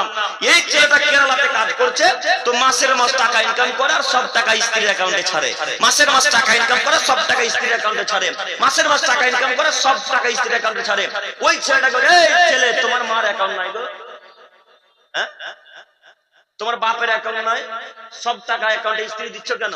এই ছেলেটাকে এবার দেখা যাচ্ছে 6 মাস 7 মাস 8 মাস যাবত কেরালাতে থাকলো, বাড়ি এসে দেখছে টাকাও নাই, স্ত্রীও নাই, অন্যজনের সাথে পালিয়ে গেছে। এখন এর মাথাতে গোবর আছে না মগজ আছে? মগজ আছে, গোবর। এর বিদ্যা বুদ্ধি কাজ করলো? এ তো বিদ্যাও নেই, বুদ্ধিও নেই, এর হেদায়েত জ্ঞান নেই, মানবতা নেই। যেই মা তাকে 3 বছর দুধ পান করালো, 4 বছর কাছাকাছি পান করালো, যেই মা 10 মাস 9 মাস পেটে রাখলো, যেই মা মুক্তির বিছানে শুনিয়ে তাকে শুকনা বিছানে ঘুমালো, আর এই অশিক্ষিত বাচ্চা অশিক্ষিত স্ত্রীর কথাতে শুনে উঠে স্ত্রীর কথাতে বসে। স্ত্রী বলেছে, তুমি যদি তোমার মাকে টাকা দাও তো তোমাকে তালাক দেব। আগে শুনতাম স্বামী তালাকের ভয় দেখায়, মহিলারা তালাকের ভয় দেখায়। আর এরা তো কাপুরুষ, এরা তো বুঝে গেছে একে যদি ছেড়ে যায় আর এর মতো বউ শুনতে পাবো না, তাই এরা সব কথা স্ত্রীর কথা মান্যতা দেয়। তো তোমাকে বলছি যুবক, শোনো, তুমি 8 মাস যাবো যে কাজ করলে, এসে দেখছো টাকাও নেই, বউ স্ত্রীও নেই, তো তোমার কোনো লাভ হলো? লাভ হলো গো? এই যুবক ভাইরা, লাভ হলো? লাভ হলো না। যদি আপনি আপনার মায়ের অ্যাকাউন্টে 10,000 20,000 করে মাসের মাস ছাড়তেন, তো 10 মাস 8 মাস পরে এসে দেখছেন যে 5 থেকে 10,000 আছে ইনশাআল্লাহ। যদিও আপনার মা, আপনার ভাই বোন, আত্মীয় স্বজন, চাচা ভাতিজা ভাতিজিকে টাকা দিয়ে দেয়, এ কথাই ঠিক, তাই তো টাকা রাখেন মায়ের অ্যাকাউন্টে, তাই না? এটাই যে স্বাভাবিক, আর বাস্তব চিত্র এটাই। আপনি টাকা উপার্জন করছেন, সব টাকা ভাইগনা ভাগিনীকে দিয়ে দিচ্ছেন, তাই না? আপনি টাকা উপার্জন করছেন, সব টাকা ভাতিজাকে দিয়ে দিচ্ছেন। আপনি টাকা উপার্জন করছেন আর সব টাকা দিদির বাড়িতে রাতে রাতে পাঠিয়ে দিচ্ছেন। এই জন্য এরা টাকা দেয় না। তো এরা দেয় না, যদি এটাই এদের মাইন্ডে আসে, এটাই যদি এদের বিবেচনাতে খাটে, বুদ্ধিতে খাটে, তাহলে নিজের অ্যাকাউন্ট খোলো না বাবা ভাই, তুমি নিজের অ্যাকাউন্টে রাখো। নিজের অ্যাকাউন্টে রেখে মাকে মাসের মাস 5,000 দাও, আর 20,000 দাও, আর 10,000 দাও, সেটা প্রাপ্য কিন্তু দেওয়া লাগবে। যদি না দেন তাহলে কিন্তু পরকালে জান্নাত হবে না, তাহাজ্জুদ দিয়েও জান্নাত হবে না, না দেখাশোনা করলে তাহাজ্জুদ দিয়েও জান্নাত হবে না, হজ করলেও জান্নাত হবে না, 5 ওয়াক্ত সালাত দিয়েও জান্নাত হবে না। অতএব আমি আমার যুবক ভাইদেরকে অনুরোধ করে বলতে চাচ্ছি, স্ত্রীর কথাতে উঠা বসা করা চলবে না। বুঝতে পারেননি? আপনি আপনার স্ত্রীর কথাতে উঠা বসা করেন, তাই আপনার পরিবারে এখন পর্যন্ত জি সিনেমা, জি টিভি আর ইনস্টাগ্রামে গান বাজনা চলে এখন পর্যন্ত। আপনি যদি স্ত্রীর কথা না মান্যতা দিতেন, তাহলে আপনাদের বাড়িতে ডিশ টিভি আর কেবিল তার থাকতো না। কেবিল বুঝতে পারলেন না, ডিশ টিভি বুঝেছেন না। আপনি যদি নিজের কন্ট্রোল ক্ষমতা রাখতেন, নিজে যদি দায়িত্ব রাখতেন, তাহলে আপনার পরিবারে এইভাবে গান বাজনা বাজতো না। আজকে হাজার পরিবারে গান বাজনা বাজে, আজকে হাজারো পরিবারে গান বাজনা বাজে, হাজার পরিবারে গান বাজনা চলে, হাজার পরিবারে সিরিয়াল চলে। আর মায়েরা নামাজ কাজা আদায় করে কিনা জানি না, কিন্তু যদি রাতের বেলায় একটা সিরিয়াল ছুটে যেত, দিনের বেলায় এরা কাজা তুলবে, দিনের বেলায় আবার দেখবে দিয়ে পূর্ণ করবে, এর নাম মহিলা। তো যুবক ভাই, আপনাকে বলছে, আপনাকে আল্লাহ জিজ্ঞাসা করবে কিয়ামতের মাঠে, তখন আপনি কি উত্তর দিবেন? কিভাবে আল্লাহকে বলবেন? আল্লাহকে তখন বলবেন যে আল্লাহ, জানতাম না যে সিরিয়াল দেখতে হয় না, এই কথা কি বলবেন? হ্যাঁ, এটাই বলবেন। আপনি আল্লাহকে এটাই বলবেন। যখনই আল্লাহকে বলবেন আল্লাহ জানতাম না যে সিরিয়াল গান বাজনা দেখতে হয়, তখন আল্লাহ তাআলা বলবেন কাযাবতা, তুমি মিথ্যা কথা বলছো কেন? সেদিন আব্দুল করিম বিন আমর ইসলাম তোমাদেরকে বলেনি সামনে চকে গিয়ে যে গান বাজনা বাদ্যযন্ত্র হারাম, গান বাজনা বাদ্যযন্ত্র হারাম, গান বাজনা বাদ্যযন্ত্র হারাম, এই কথা সেদিন আব্দুল করিম বিন আমর ইসলাম বলেনি? তখন আপনারা সবাই বলবেন নাম নাম নাম, হ্যাঁ আল্লাহ বলেছিল, আল্লাহ বলেছিল, আমরা তার কথাকে মিথ্যা মনে করেছিলাম। অতএব আজকে এই মঞ্চে, এই স্থানে সকলে তওবা করে উঠবো যে ইনশাআল্লাহ আজকের পর থেকে কোন পরিবারে টিভি সিরিয়াল গান বাজনা আর বাজবে না ইনশাআল্লাহ। পারবো না ইনশাআল্লাহ বলতে? গান বাজনা আর বাজাবো না। আচ্ছা আপনারা বলেন তো দেখি, গান বাজনা কি কোনো মুসলমানদের কাজ? গান বাজনা মুসলমানের ছেলে মেয়ে বাজাতে পারে? গান বাজনার কোন মুসলমান সাপোর্ট করতে পারে? গান বাজনাকে মুসলমানের বাচ্চারা কেউ সাপোর্ট করতে পারে না। কিন্তু দেখবেন আপনি মুসলমানরা কত সাপোর্ট করে। আপনাদের হরিশ্চন্দ্রপুরে যত আজে বাজে ইউটিউবার আছে, আজে বাজে ইউটিউবার মানে যারা গান বাজনা ছাড়ে, আপনাদের হরিশ্চন্দ্রপুরে যত ইনস্টাগ্রামার আছে, দক্ষিণ দিনাজপুর, উত্তর দিনাজপুরে যত আজে বাজে ইউটিউবার ইনস্টাগ্রামার আছে, যারা গান বাজনা দিয়ে ইনকাম করে, বাদ্যযন্ত্র বাজিয়ে ইনকাম উপার্জন করে, এদেরকে ফলো করে রেখেছে মুসলমানের বাচ্চারা, খ্রিস্টানেরা, মুসলমান। এখন বর্তমান আমি যদি একটা ছেলের নাম বলি, সবাই একবারে বুঝে যাবেন। এদের মোবাইল চেক করেন, ওই ছেলেটার আইডি, ওই ছেলেটার নাম, ওই ছেলেটার ইউটিউব সব সাবস্ক্রাইবার ফলো করা আছে। দেখেন এদের মোবাইল চেক করে দেখেন।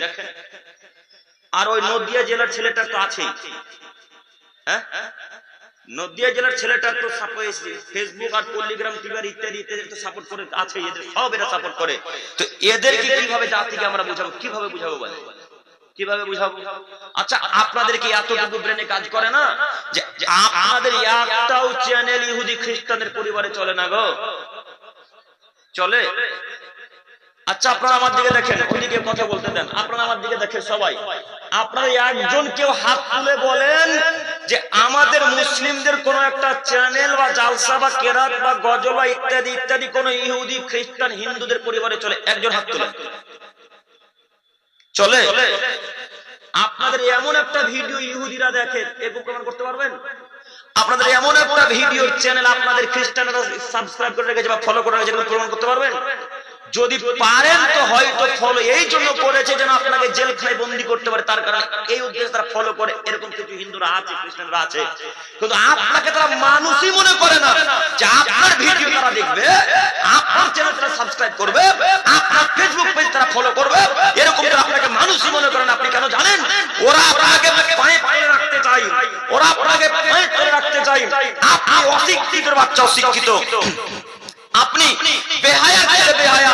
তাই ইহুদি খ্রিস্টান বৌদ্ধ সাঁওতাল ডোম চামার হিন্দু ভাইদের হাজার হাজার ছেলের বাড়িতে চলে, হাজার হাজার ছেলের বাড়িতে রেখেছেন। আরে বাড়িতে তো চলে চলে এই তাই মোবাইলে প্রত্যেকটা ছেলের মোবাইলে গান বাজনা বাজে।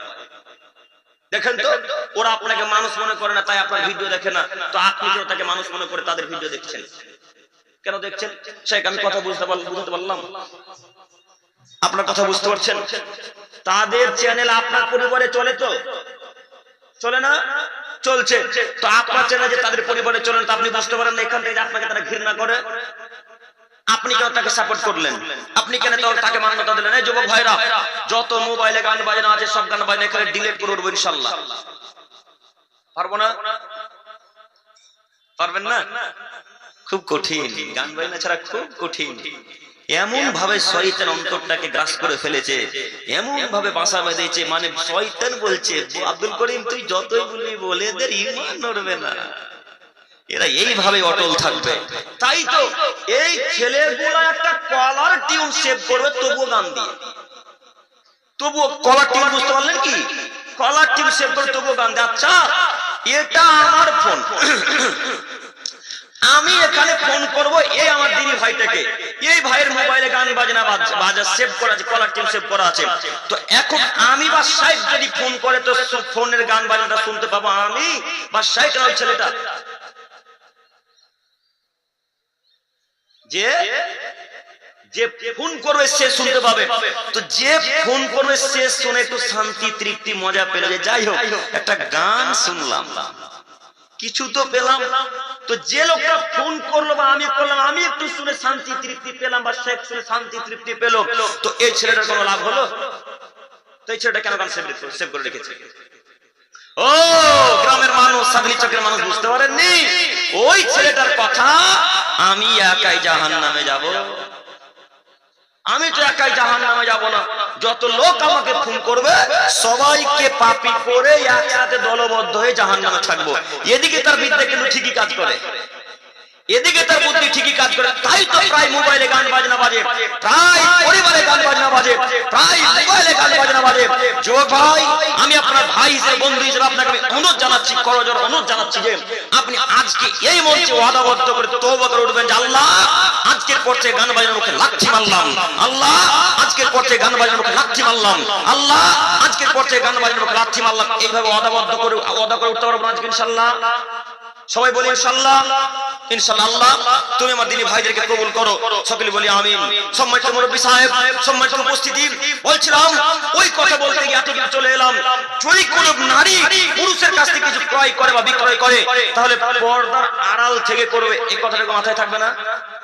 থাকবে তো ইনশাআল্লাহ। অতএব আপনার স্ত্রীকে বলে দেন যখন ঈদের বাজার করতে যাবে তখন যেন বোরখা পরে যায়। আচ্ছা ঈদের বাজার যদি করাই লাগে তো পুরুষ মানুষ যাবে, মহিলারা ঈদের বাজার করতে যাবে না। কিন্তু মুর্শিদাবাদ বলেন আর মালদা বলেন আর হরিশ্চন্দ্রপুর বলেন আর লালগোলা বলেন আর উত্তর দিনাজপুর, দক্ষিণ দিনাজপুর, কলকাতা বলেন, ঈদের বাজার আর রমজানের বাজার কারা করে? সব মহিলারা।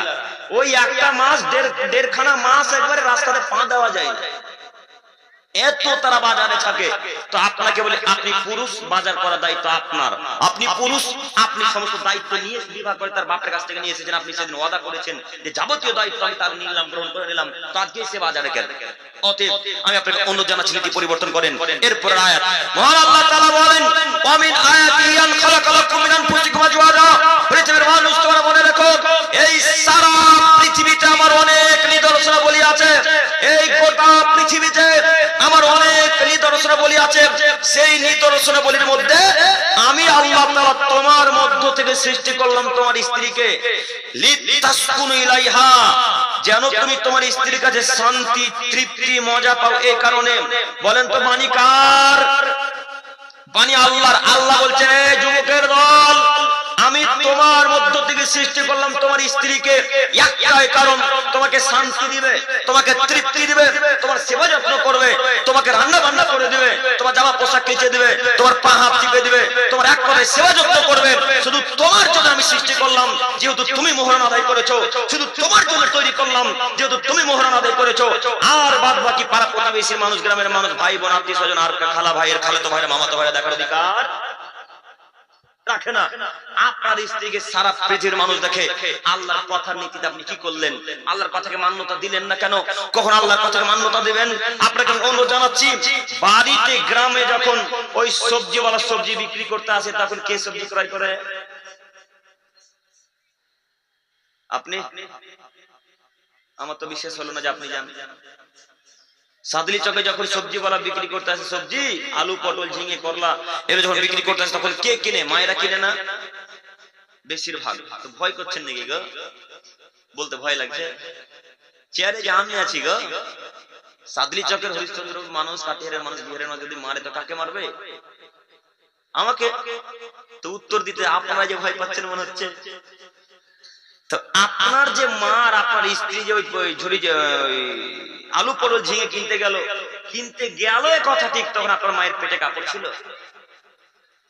আপনার মায়ের পেটে তো কাপড় ছিল না।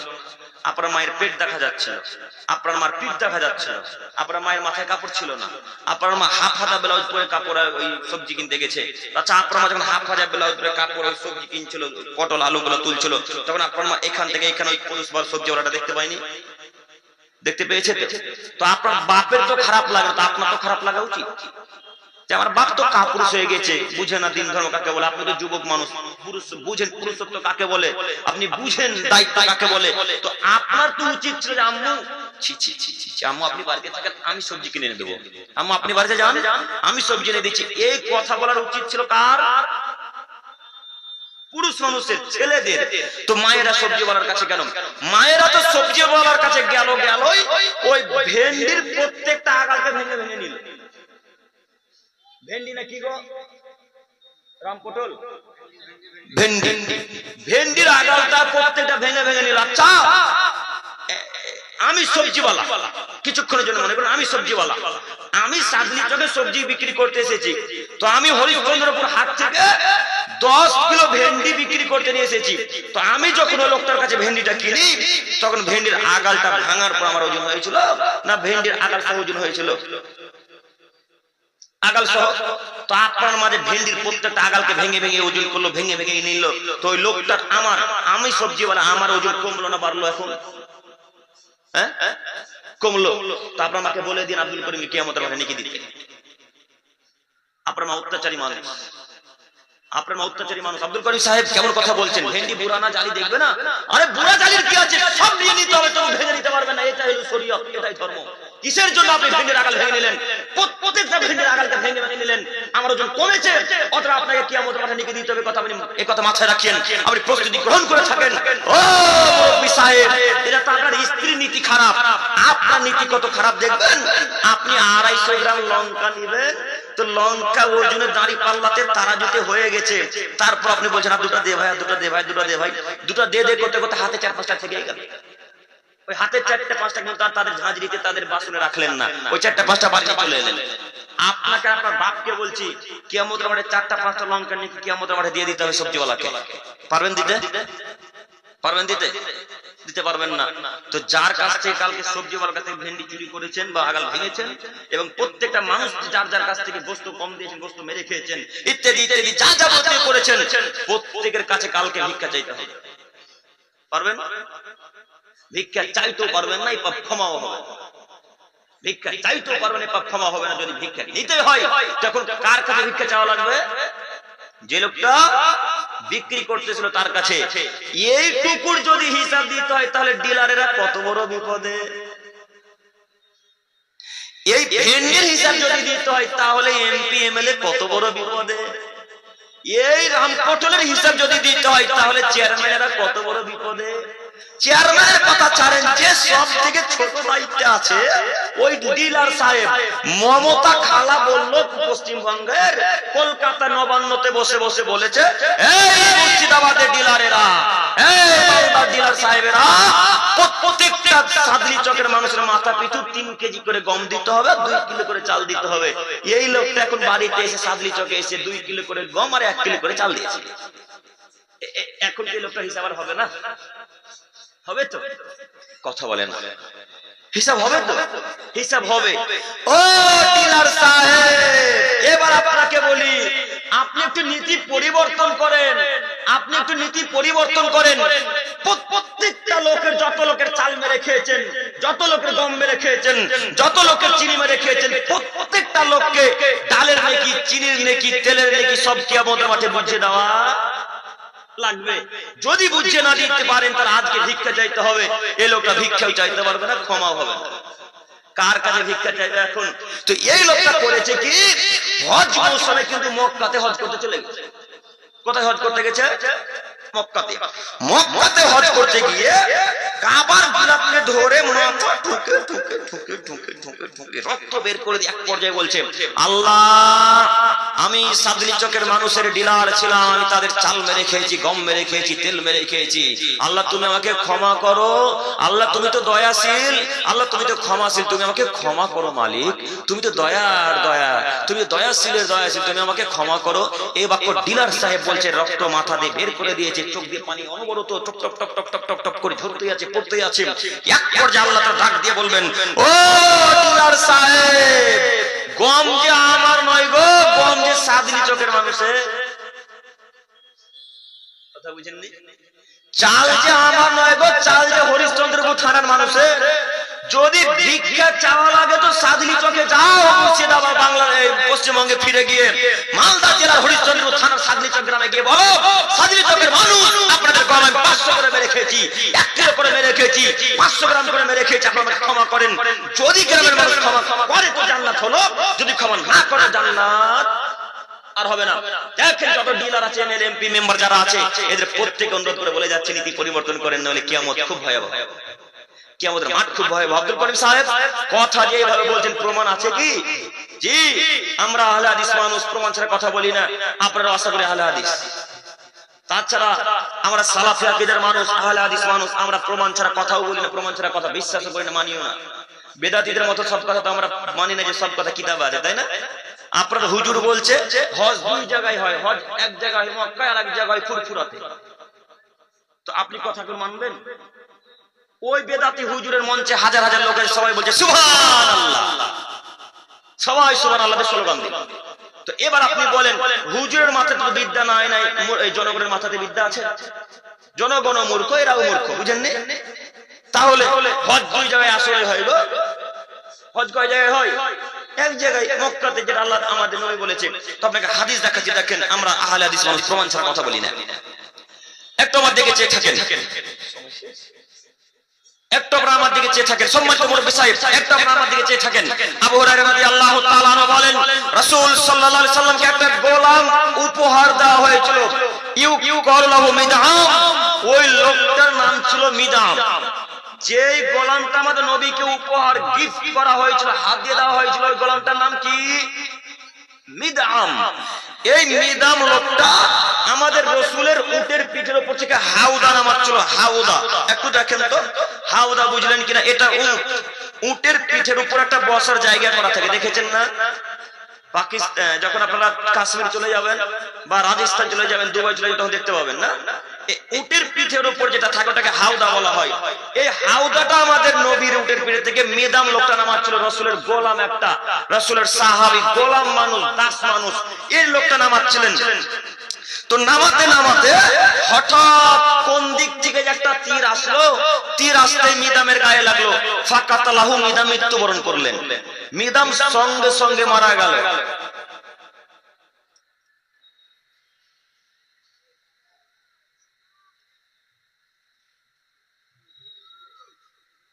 আপনারা এখন আমার দিকে বক্তব্য শুনবেন না কি করবেন? আমি এখন হাদিস বলবো না তো বুঝতে পারবেন না। আমি এখন হাদিস বলে যাব, তখন কালকে সকালবেলায় সাদলি চকের চায়ের দোকানে গিয়ে না, করিম বড়টা কি যে বললো কিছুই বুঝলাম না। কিভাবে এখন গল্প করছেন যে ওদিকে তাকিয়ে? মেয়েদের পক্ষ থেকে এতগুলো টাকা ওনারা আবেদন করেছে দোয়ার। মাশাআল্লাহ। দেখে দেন ওনাদেরকে একবার।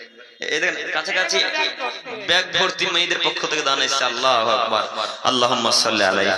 আল্লাহ তুমি ওনাদের সকলের দানকে কবুল করো। আল্লাহ যে আশাতে যে নিয়তে ওনারা দান করেছে, আল্লাহ তুমি তো সবার আশা জানো, সবার নিয়ত জানো। আল্লাহ তুমি সেই আশা সেই নিয়তকে পূর্ণ করো, সকলে বলি আমিন। আল্লাহ তুমি সেই নিয়তকে পূর্ণ করো, সকলে বলি আমিন। আল্লাহ তুমি মায়েদের আশা আকাঙ্ক্ষা পূর্ণ করো, সকলে বলি আমিন। সম্মানিত মুরব্বি সাহেব, এবার এক খেয়ে নজর থাকবে এদিকে, দেখবে তো? এবার দেখেন বুখারী মুসলিম, আপনি হাদিস বুঝতে পারতেন না তাই আমি চুপ করে গেছিলাম, একটু আমার দিকে চেয়ে থাকেন। বুখারী মুসলিম, তো মিদাম লোকটার গায়ে তীর যেমনই লাগলো, মিদাম সঙ্গে সঙ্গে মারা গেল। মিদাম যেমনই মরে গেল, শহীদ হয়ে গেল, মারা গেল, আশেপাশে কিন্তু বড় বড় সাহাবায়ে কেরাম দাঁড়িয়ে আছে। পাশে দাঁড়িয়েছেন আবু বকর, পাশে দাঁড়িয়েছেন আলী, পাশে দাঁড়িয়েছেন ওমর, পাশে দাঁড়িয়েছেন উসমান। এক কথায় দামি দামি বড় বড় সাহাবায়ে কেরাম দাঁড়িয়ে আছে। তো প্রত্যেকটা সাহাবী নিজ নিজ ভাষাতে বলতে শুরু করলেন, হানি আল্লাহুল জান্নাহ, হানি আল্লাহুল জান্নাহ, হানি আল্লাহুল জান্নাহ। মিদাম জান্নাতি মানুষ, মিদাম জান্নাতি ব্যক্তি, মিদাম জান্নাতে যাবে, মিদাম জান্নাতি মানুষ, মিদাম জান্নাতে যাবে। এই কথা কিন্তু আমাদের নবীর কানে পৌঁছেছে। কার কানে গেছে? মুহাম্মদ সাল্লাল্লাহু আলাইহি ওয়াসাল্লামের কানে। যেমনই রাসূলের কানে শব্দ যাওয়া, আল্লাহর নবী ঘর থেকে বেরিয়ে এসে ওই লোকগুলোর সামনে, সাহাবায়ে কেরামের সামনে বললেন, এই কে বলল মিদাম জান্নাতে যাবে? কাল্লা, কখনো নয়। আল্লাহু রাসূলিয়াদি, সেই সত্তার কসম করে বলছি, যেই রবের কাছে আমার জান রয়েছে, সেই আল্লাহর কসম করে বলছি, যে আল্লাহর কাছে মুহাম্মদের আত্মা রয়েছে, আল্লাহর কসম মিদাম জান্নাতে যাবে না। আল্লাহর কসম মিদাম জান্নাতে যাবে না। আল্লাহর কসম মিদাম জান্নাতে যাবে না। কেন? মিদাম খাইবারের যুদ্ধের মাল বন্টন হওয়ার পূর্বেই একটা চাদর চুরি করেছিল। কি চুরি করেছিল? চাদর। মিদাম একটা সাহাবী, তারপরে তিনি জাহান্নামে গেলেন। তো এই কথা আমাদের নবী যেমনই বললেন, যে যা চুরি করেছে সব রাসূলের কাছে নিয়ে এসে উপস্থিত। যে যা চুরি করেছে, তো একটা লোক জুতার ফিতা চুরি করেছিল, তো জুতার ফিতাটা রাসূলের কাছে নিয়ে এসে এইভাবে ফিতাটা ধরিয়ে দিয়ে আল্লাহ নবীকে বলছেন, এই নেন আল্লাহ নবী, এই নেন, এই যে জুতার ফিতা, আমি যুদ্ধের মাল বন্টন হওয়ার পূর্বে এই ফিতাটা বাড়ি নিয়ে চলে গেছিলাম। তো আল্লাহ নবী, কেউ যদি একটা জুতার ফিতা চুরি করে তবুও কি তাকে জাহান্নামে যেতে হবে? আল্লাহ নবী, কেউ যদি দুটো জুতার ফিতা চুরি করে তবুও কি তাকে জাহান্নামে যেতে হবে? তখন আমাদের নবী মুহাম্মদ সাল্লাল্লাহু আলাইহি ওয়াসাল্লাম বললেন, শোনো, সিরাকুন মিনান নার ওয়া সিরাকান মিনান নার। যদি কেউ একটা জুতার ফিতা চুরি করে তবুও তাকে জাহান্নামে যেতে হবে, কেউ যদি দুটো জুতার ফিতা চুরি করে তবুও তাকে জাহান্নামে যেতে হবে। বলেন তো এই ভাইয়ের জুতার ফিতাটার দাম কত? ওই জুতার ফিতাটার দাম কত? 10 টাকা, সর্বোচ্চ 30 টাকা হবে না? সর্বোচ্চ 30 টাকা ধরেন, 50 টাকা ধরেন। চাইনিজ জুতাগুলো এখন স্ট্যান্ডার্ড যেগুলো বাড়িয়েছে, দাম বেশি, তো সর্বোচ্চ 50 টাকায় ধরলাম। তো একটা জুতার ফিতা 50 টাকা চুরি করার কারণে যদি জাহান্নামে যেতে হয়, আপনার ডিলার সাহেব লাখ লাখ কুইন্টাল কুইন্টাল গম চাল মেরে রেখে জান্নাতুল ফেরদাউস যাবে? হ্যাঁ? বুখারী মুসলিমের হাদিসটাকে কি করবেন এখন? এটা তো হাদিস বুখারী মুসলিমের, কি করবেন? উনি একজন সাহাবী মানুষ। কে মানুষ? সাহাবী, তারপর একটা রাসূলের গোলাম মানুষ, দাস মানুষ।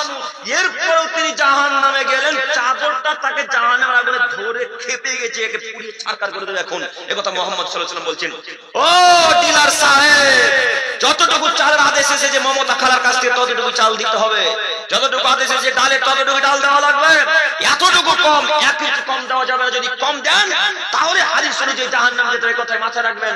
আপনাকে অনুরোধ জানাচ্ছি, এই হাদিসের পরিপ্রেক্ষিতে এখন আপনাকে বলতে চাচ্ছি, বিশেষ করে যারা দায়িত্বে আছে তারা এখন কত বড় যে বিপদে, তারা যে এখন কত বড় বিপদে।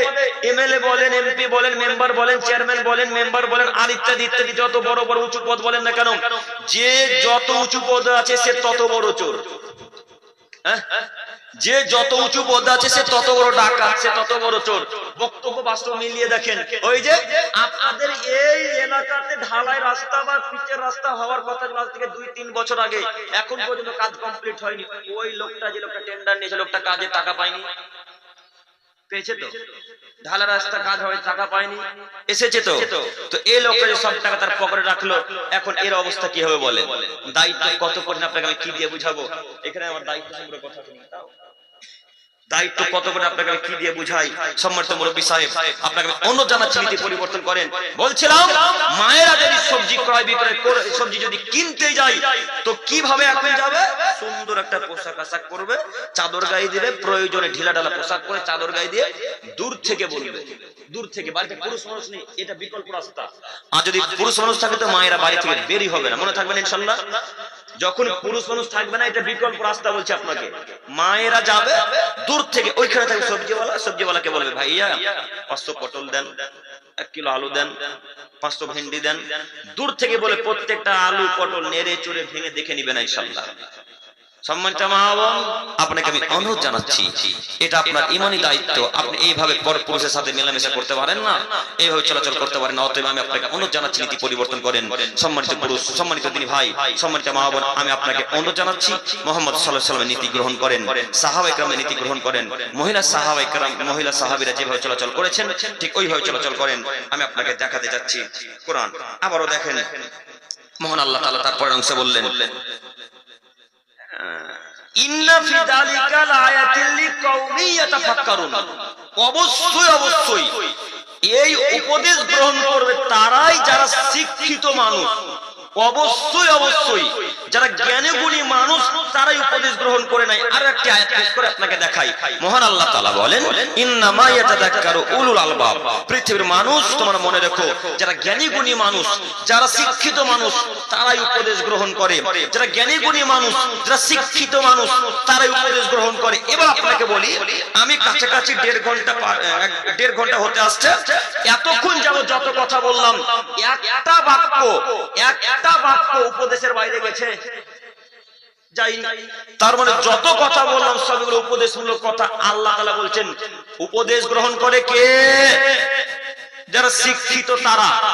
এই বক্তব্য অনুপাতে যত মানুষ আজকে আমল করবে চলবে, এরা সবাই শিক্ষিত মানুষ, শিক্ষিতা নারী। আল্লাহর বাণীতে আপনার মা পড়তে জানুক আর না জানুক, আবার রাব্বা সিগনেচার করতে জানুক আর না জানুক, আপনি বাংলা পড়তে পারুন আর না পারুন, আপনি আল্লাহর বাণীতে শিক্ষিত। মনে থাকবেন ইনশাআল্লাহ, ইনশাআল্লাহ।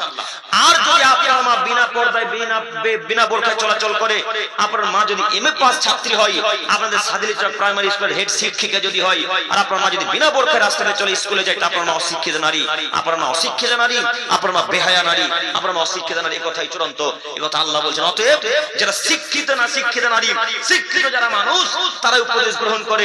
আপনাকে অনুরোধ জানাচ্ছি যুবক ভাই, আপনার মা শিক্ষিত নারী কথা আমিও জানি। আপনার মাকে আজকে বলেন বোরখা পরে চলাচল করতে, তাহলে আল্লাহর বাণীতে আপনার মা শিক্ষিত নারী। আমাদের মায়েদেরকে আদেশ করতে পারবো না? পারবো ইনশাআল্লাহ, ইনশাআল্লাহ। সাথে সাথে আর একটা আয়াত মনে রাখবেন, মহান আল্লাহ তাআলা বলেন, ওয়াকরনা ফি বুয়ুতিকুন্না ওয়ালা তাবারুজা জাহিলিয়াতুল উলা। পৃথিবীর মানুষ তোমরা মনে রাখো, জাহিলিয়াতের যুগের মতো, বর্বর যুগের মতো, অসভ্য যুগের মতো, বেহায়া নারীদের মতো তোমাদের পুত্রবধূরা, তোমাদের কন্যা, তোমাদের মায়েরা যেন বিনা পর্দায় রাস্তাঘাটে চলাচল না করে, পতিতদের মেয়েদের মতো, বেশ্যালয়ের মেয়েদের মতো রাস্তাঘাটে চলাচল না করে। এটা আপনার দায়িত্ব, কথা আল্লাহ বলছেন। মুসলমানের কন্যারা, মুসলমানের পুত্রবধূরা, মুসলমানের মায়েরা বাড়িতেই থাকবে, জরুরি প্রয়োজন ছাড়া বাড়ি থেকে বের হবে না, এটা আল্লাহর আদেশ। সম্মানিত দিনী ভাই, আপনাকে আমি কি দিয়ে যে বুঝাবো? এখন প্রায় 10:40 পার হয়ে গেল, আপনার মা এখনো বাজারে আছে। আপনার মার জরুরি এখন কি কাজ আছে বলে? আপনার মা এখনো ঝুড়ি জিলাপির দোকানে আড্ডা মারছে, যান দেখে আসেন। আপনার মার এখন কি জরুরি কাজ আছে? কি জরুরি কাজ আছে বলেন তো দেখি? আল্লাহ বলছেন জরুরি কাজ ছাড়া মহিলারা বাড়ি থেকে বের হবে না। জরুরি কাজ হলো আব্বা আম্মা পারে না, দেখতে যেতে হবে, এটা জরুরি কাজ। জরুরি কাজ হলো স্কুল কলেজ বিশ্ববিদ্যালয় হাসপাতাল যেতে হবে, যাওয়া লাগবে, এটা জরুরি কাজ। পড়াশোনা করতে হবে, এটা জরুরি কাজ। কেউ অসুস্থ আছে, দেখতে যেতে হবে, দোয়া করতে হবে, এটা জরুরি কাজ। আরো ইত্যাদি ইত্যাদি কিছু জরুরি কাজ থাকতে পারে। রাত্রি 10:30টার পর ঝুড়ি জিলাপি কিনে, এটা তাহলে জরুরি কাজ। রাত্রি 11টার সময় ওই বাদাম কিনবে, কাবলি ছোলা কিনবে, এটা তার জরুরি কাজ। কি জরুরি কাজ বলেন তো দেখি? আপনাদেরকে আমি এতক্ষণ ধরে কথা বোঝাতে পারছি না, কিনা আমিও বুঝতে পারি না। কথা বোঝাতে পারছি আপনাদেরকে? জরুরি প্রয়োজন ছাড়া আমার মায়েরা বাড়ি থেকে, ঘর থেকে বের হবেন, এটা আল্লাহর আদেশ। তো আপনার স্ত্রী কন্যারা কিভাবে চলাচল করে সেটা তো আপনি ভালোভাবে জানেন, আমাকে কিভাবে বলা লাগবে। তবে একটা কথা মাথায় রাখবেন, বিশেষ করে যারা স্কুল কলেজ বিশ্ববিদ্যালয়ে যে মায়েরা, যে বোনেরা পড়ছে, যে আপনার বোনেরা পড়ছে, এই বোনেদের চলাফেরা যে কত খারাপ আপনাকে আমি কি দিয়ে বুঝাই? আপনার বোন যখন রাস্তাঘাটে চলে তখন আপনার বোন জিন্সের প্যান্ট পরে চলে, আচ্ছা বলেন তো জিন্সের প্যান্ট ইসলামে মুসলিমদের কন্যারা পরতে পারে? পরতে পারে না। যদি খুব আঁটো সাঁটো টাইট হয়ে যায় সে প্যান্ট তো পুরুষরাই পরতে পারে না, মহিলা তো বহু দূরের কথা, তাই না? ওই প্যান্ট পরে ওই প্যান্ট পরে আপনার স্ত্রী আপনার কন্যা রাস্তাঘাটে চলে, আপনাকে একটা হাদিস দেখাই তাহলে হয়তো বুঝবেন যে এইভাবে মায়েরা চলতে পারে কিনা, বা আমার স্ত্রী পরিবারে চলতে পারে কিনা বেহায়া হয়ে। একটা আপনাকে হাদিস দেখাচ্ছি। আম্মার ইবনে ইয়াসার রাদিয়াল্লাহু তাআলা আনহু বলেন, রাসূল সাল্লাল্লাহু আলাইহি সাল্লাম বলেছেন, সালাসাতুন লা ইয়াদখুলুনাল জান্নাতা আবাদা, তিন শ্রেণীর মানুষ পৃথিবীতে আছে তারা কখনোই জান্নাতে যাবে না। আল্লাহর নবী বলছেন, আমি কিভাবে বোঝাবো? হামজা বা দাল হামজা আবাদা। শাইখদের জিজ্ঞাসা করেন আবাদার অর্থ কি হয়? আবাদার অর্থ হচ্ছে, অনুবাদ হচ্ছে কখনো, কোনোদিনও, কোশ্চিনকালেও তারা জান্নাতে যাবে না, কখনোও যাবে না। তো আল্লাহ যদি দয়া হয়তো দিতে পারে, আমরা সেটা বলতে পারি না। তো রাসূল সাল্লাল্লাহু আলাইহি ওয়াসাল্লাম যেভাবে হাদিস বাক্য ব্যবহার করেছেন সেই বাক্য আপনাকে হুবহু দেখাতে চাচ্ছি, আপনি একটু লক্ষ্য করেন। তিন শ্রেণীর মানুষ জান্নাতে যাবে না কখনোই। তার এক শ্রেণীর মানুষ মুদমিনুল খামর, যারা নিয়মিত বিড়ি, গুলগুটকা, গাঁজা, হেরোইন, ইয়াবা, তেরঙ্গা, জর্দা, সিগারেট, ফেন্সিডিল, ইয়াবা, এই যাবতীয় যারা খায় পান করে এরা জান্নাতে যাবে না। দুই, পিতামাতার অবাধ্যকারী ছেলে মেয়ে জান্নাতে যাবে না। তিন, আর রাজুলাতুন মিনান নিসা, পুরুষের বেশধারী নারী জান্নাতে যাবে না। এই কথা মুহাম্মদ সাল্লাল্লাহু আলাইহি সাল্লাম বলেন। তিন শ্রেণীর মানুষ জান্নাতে যাবে না। তার এক শ্রেণীর মানুষ, আর রাজুলাতুন মিনান নিসা, পুরুষের বেশধারী নারী, যে সমস্ত নারী পুরুষের জুতা স্যান্ডেল পরে চলাচল করে এরা জান্নাতে যাবে না। এবার আপনাকে দেখাই, আপনি আমার মতো এইভাবে একটা চেয়ার নিয়ে মেন গেটে বসে আছেন। একটু আমার দিকে দেখেন তো চাচা, এটা কিছুক্ষণের জন্য মনে করেন মেন গেট। এই মেন গেটে আপনি আমার মতো একটা চেয়ার নিয়ে বসে আছেন, আর আপনার যে মেয়েটা এবার এইচএস দিবে, আপনার যে মেয়েটা আপনাদের শামসি কলেজে ভর্তি হয়েছে ফার্স্ট ইয়ারে, ওই মেয়েটা ঠোঁটে সুন্দর করে লাল লিপস্টিক লাগিয়েছে, উপরে একটা টপ গেঞ্জি পরেছে, নিচে একটা জিন্সের প্যান্ট পরেছে, পায়ে হিল তোলা পুরুষদের জুতা পরেছে বা হিল তোলা জুতা পরেছে, বিনা বোরখায় বিনা ওড়নাতে আপনার চোখের সামনে দিয়ে ঢং ঢং ঢং ঢং ঢং ঢং ঢং ঢং ঢং ঢং করতে করতে চোখের সামনে চলে গেল। ও মুরব্বী সাহেব, আপনি কি অন্ধ? ও পিতা, আপনি কি কানা? ও আমার দায়িত্বশীল গণেরা, আপনি কি চোখে দেখতে পান না? শরীরে কি রক্ত নাই? যা আছে সবই পুজ ভরা কি? শরীরে কি রক্ত নাই? যা আছে সবই কি পুজ? আপনি জানেন না যে নীতিতে আপনার কন্যাটা বাড়ি থেকে বেরোলে, এই নীতি হচ্ছে ইহুদিদের নীতি। যে নীতিতে আপনার কন্যাটা বাড়ি থেকে বেরোলে খ্রিস্টানদের নীতি। যে নীতিতে আপনার মেয়েটা বাড়ি থেকে বেরোলে ইহুদি, খ্রিস্টান, বৌদ্ধ, সাঁওতাল, ডং, চামারদের, হিন্দুদের নীতি। আপনি আর আপনার মেয়ে কখন খ্রিস্টান হলেন? আপনি আপনার মেয়ে কখন ইহুদি হয়ে গেলেন? আপনি আপনার মেয়ে কখন নাসারাদের অন্তর্ভুক্ত হলেন? আপনার চোখের সামনে কন্যাটা জিন্সের প্যান্ট পরে বেরোলো, আপনার চোখের সামনে আপনার মেয়েটা জুতা পরে পুরুষদের বেরোলো, আপনার চোখের সামনে আপনার মেয়েটা পুরুষদের গেঞ্জি জামা পরে বেরোলো। আপনি বলতে পারলেন না কেন? আপনি কি কাপুরুষ? আপনার কি পুরুষত্ব নেই? আপনি কি বাপ নন? আপনি কি ইহুদি? আপনি কি খ্রিস্টান? আপনার চোখের সামনে একটা মেয়ে জিন্সের প্যান্ট পরে চলে যায়, আপনি মুসলমানের বাচ্চা মুসলমান ঠেকাতে পারেন না। আপনার চোখের সামনে একটা মহিলা জিন্সের প্যান্ট পরে রাস্তা দিয়ে যায়, আপনি মুসলমানের বাচ্চা হয়ে কন্যাদেরকে ঠেকাতে পারেন না। এর চাইতে দুঃখের বিষয় কি হতে পারে? এর চাইতে খারাপ বিষয় কি হতে পারে? আপনাকে আমি অনুরোধ জানাচ্ছি, আপনার মেয়ে ঠেকাতে হবে আপনাকেই, আপনার কন্যা ঠেকাতে হবে আপনাকেই। কিয়ামতের মাঠে আল্লাহ আপনাকে জিজ্ঞাসা করবে। আনাস ইবনে মালিক রাদিয়াল্লাহু তাআলা আনহু বলেন, রাসূল সাল্লাল্লাহু আলাইহি ওয়াসাল্লাম বলেছেন, আলা কুল্লু কুরাইন, পৃথিবীর মানুষ মনে রাখো, আল্লাহ তাআলা প্রত্যেকটা মানুষকে দায়িত্বশীলকে জিজ্ঞাসা করবেন।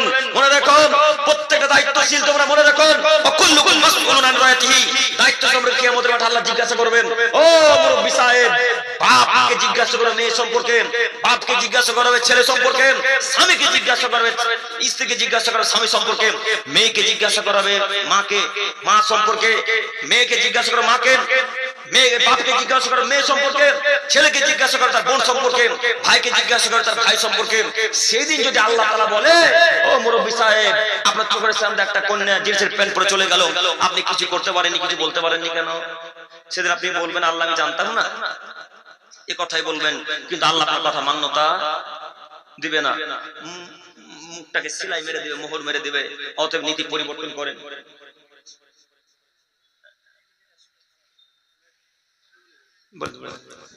আসসালামু আলাইকুম ওয়া রাহমাতুল্লাহ।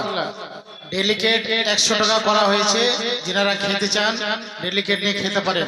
এখন 100 টাকা করানো হয়েছে, যারা খাবেন ডেলিকেট কেটে খেতে পারেন। অফার অফার নাকি? দুর্গা পূজাতে মোবাইলে যেমন দাম কম থাকে, এটা একটা অফার। যান খেয়ে চলে আসেন যারা বাকি আছেন। সম্মানিত বড় বিষয়, একটা আমার দিকে তাকান, আপনাকে অনুরোধ জানাচ্ছি আজকের পর থেকে অন্তত যারা আমরা দায়িত্বশীল মানুষ, যারা আমরা পিতা এবং বাপের পরিবর্তে যে ভাইরা দায়িত্ব পালন করছে, আজকের পর থেকে মা এবং বোন এইভাবে চলাচল করবেন ইনশাল্লাহ। পারবো না বলতে ইনশাল্লাহ? ইনশাল্লাহ।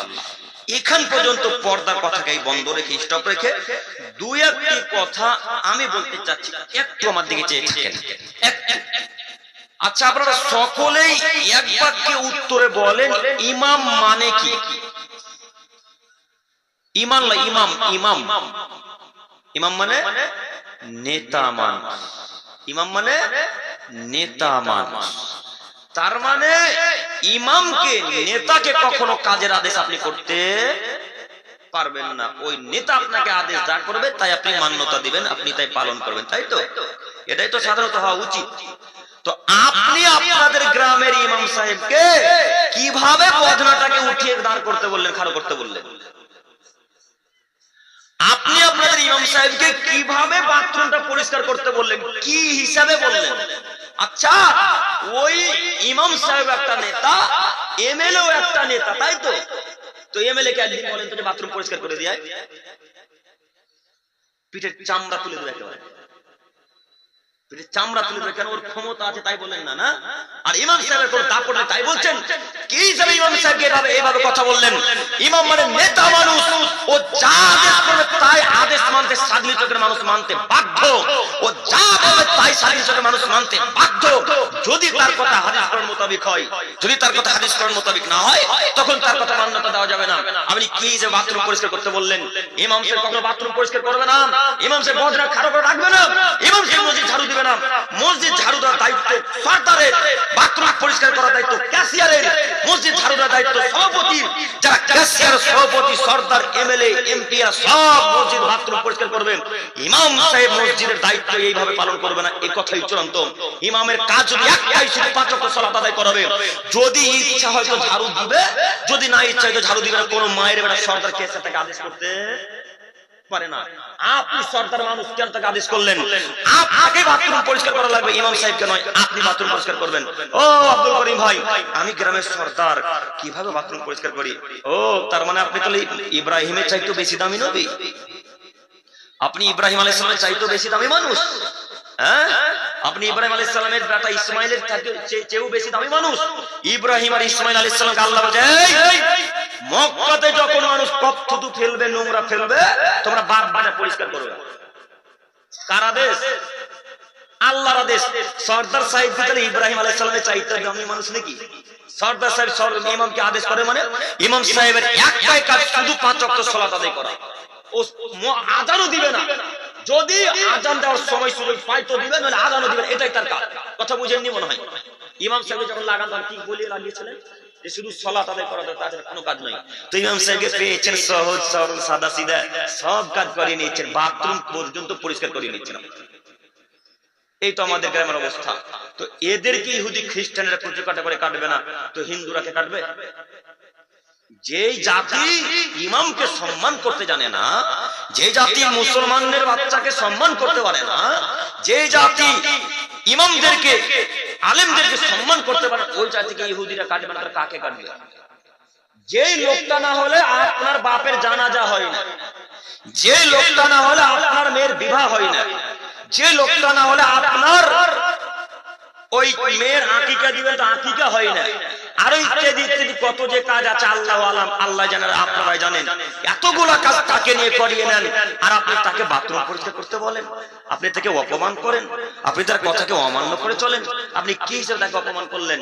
সম্মানিত দিনী ভাই, আপনাকে অনুরোধ জানাচ্ছি, এই গ্রাম শুধু সারা পৃথিবীতে যেখানে যারা ইমামের দায়িত্ব পালন করছে, ওরা গ্রামের মধ্যে সবার চাইতে সম্মানিত ব্যক্তি, সবার চাইতে সম্মানিত ব্যক্তি। মাথায় থাকবে না?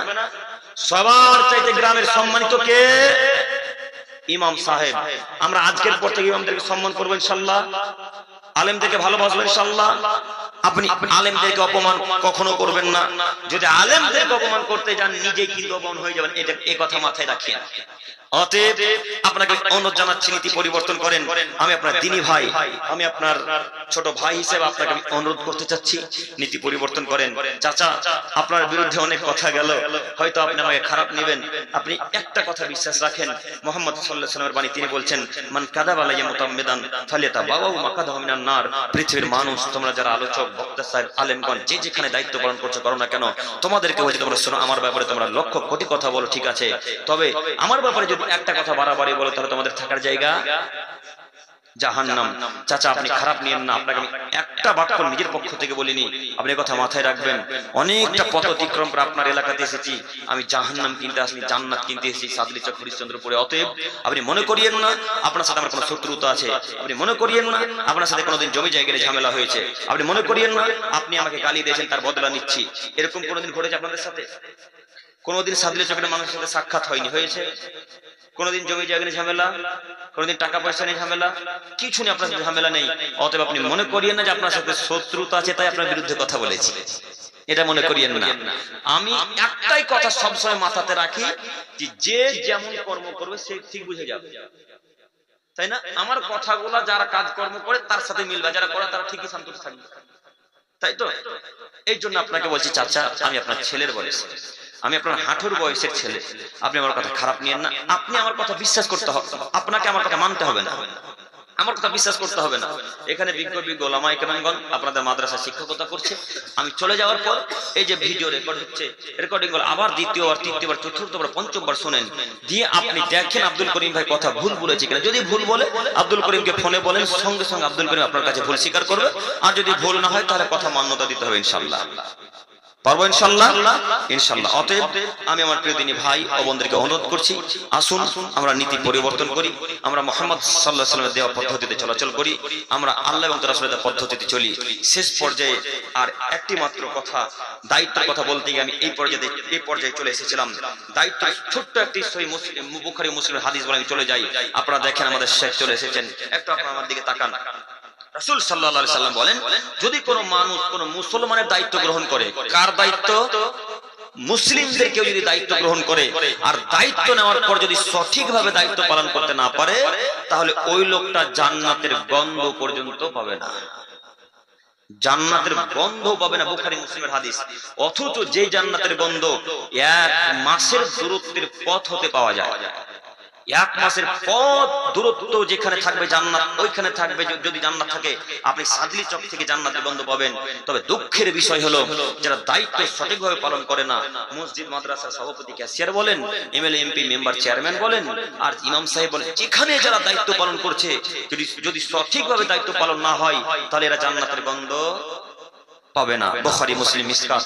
অতএব আপনাকে আমি অনুরোধ জানাচ্ছি, যে যেখানে দায়িত্ব পালন করছেন, দায়িত্ব ছোট হোক অথবা বড়, দায়িত্ব ছোট হোক অথবা বড়, দায়িত্ব সঠিকভাবে পালন করার চেষ্টা করবো ইনশাআল্লাহ, ইনশাআল্লাহ, ইনশাআল্লাহ। আল্লাহ তুমি আমাদের সমস্ত দিনী ভাই ও বোনদেরকে তোমার রাসূলের পদ্ধতিতে চলার তৌফিক দান করো, সকলে বলি আমিন। আল্লাহ শেষ পর্যায়ে বলি, মাবুদ তুমি আমাকে সহ আমাদের দিনী ভাই ও বোনদেরকে কবুল করে নাও, সকলে বলি আমিন। আল্লাহ শেষ পর্যায়ে এসে বলি, আল্লাহ তুমি আমার মা ও বোনদেরকে বিশেষ করে পর্দা করার তৌফিক দান করো, পর্দা সম্পর্কে বোঝার তৌফিক দান করো, সকলে বলি আমিন। আল্লাহ তোমার দরবারে ভিক্ষা চাইছি, তুমি আমাদের ইলমে বারাকা দান করো, সকলে বলি আমিন। আল্লাহ তোমার দরবারে ভিক্ষা চেয়ে বলি, মাবুদ আমরা যারা পৃথিবীতে বেঁচে আছি, তোমার কাছে ভিক্ষা চাই যে তুমি আমাদের সকলকে তোমার রাসূলের দেওয়া পদ্ধতিতে চলার তৌফিক দান করো, সকলে বলি আমিন। আল্লাহ ফিলিস্তিন, গাজা, সুইডেন, ভারত, বাংলাদেশ, পাকিস্তান, সারা পৃথিবীতে যেখানে যারা মুসলিমরা নির্যাতিত, অপমানিত, আল্লাহ তুমি তাদেরকে রক্ষা করো, আল্লাহ তুমি তাদের হেফাজত করো, সকলে বলি আমিন। এখান থেকে আলোচনা শেষ করলাম। সুবহানাকা আল্লাহুম্মা ওয়া বিহামদিক, আশহাদু আল লা ইলাহা ইল্লা আনতা, আস্তাগফিরুকা ওয়া আতুবু ইলাইক। আসসালামু আলাইকুম ওয়া রাহমাতুল্লাহি ওয়া বারাকাতুহু।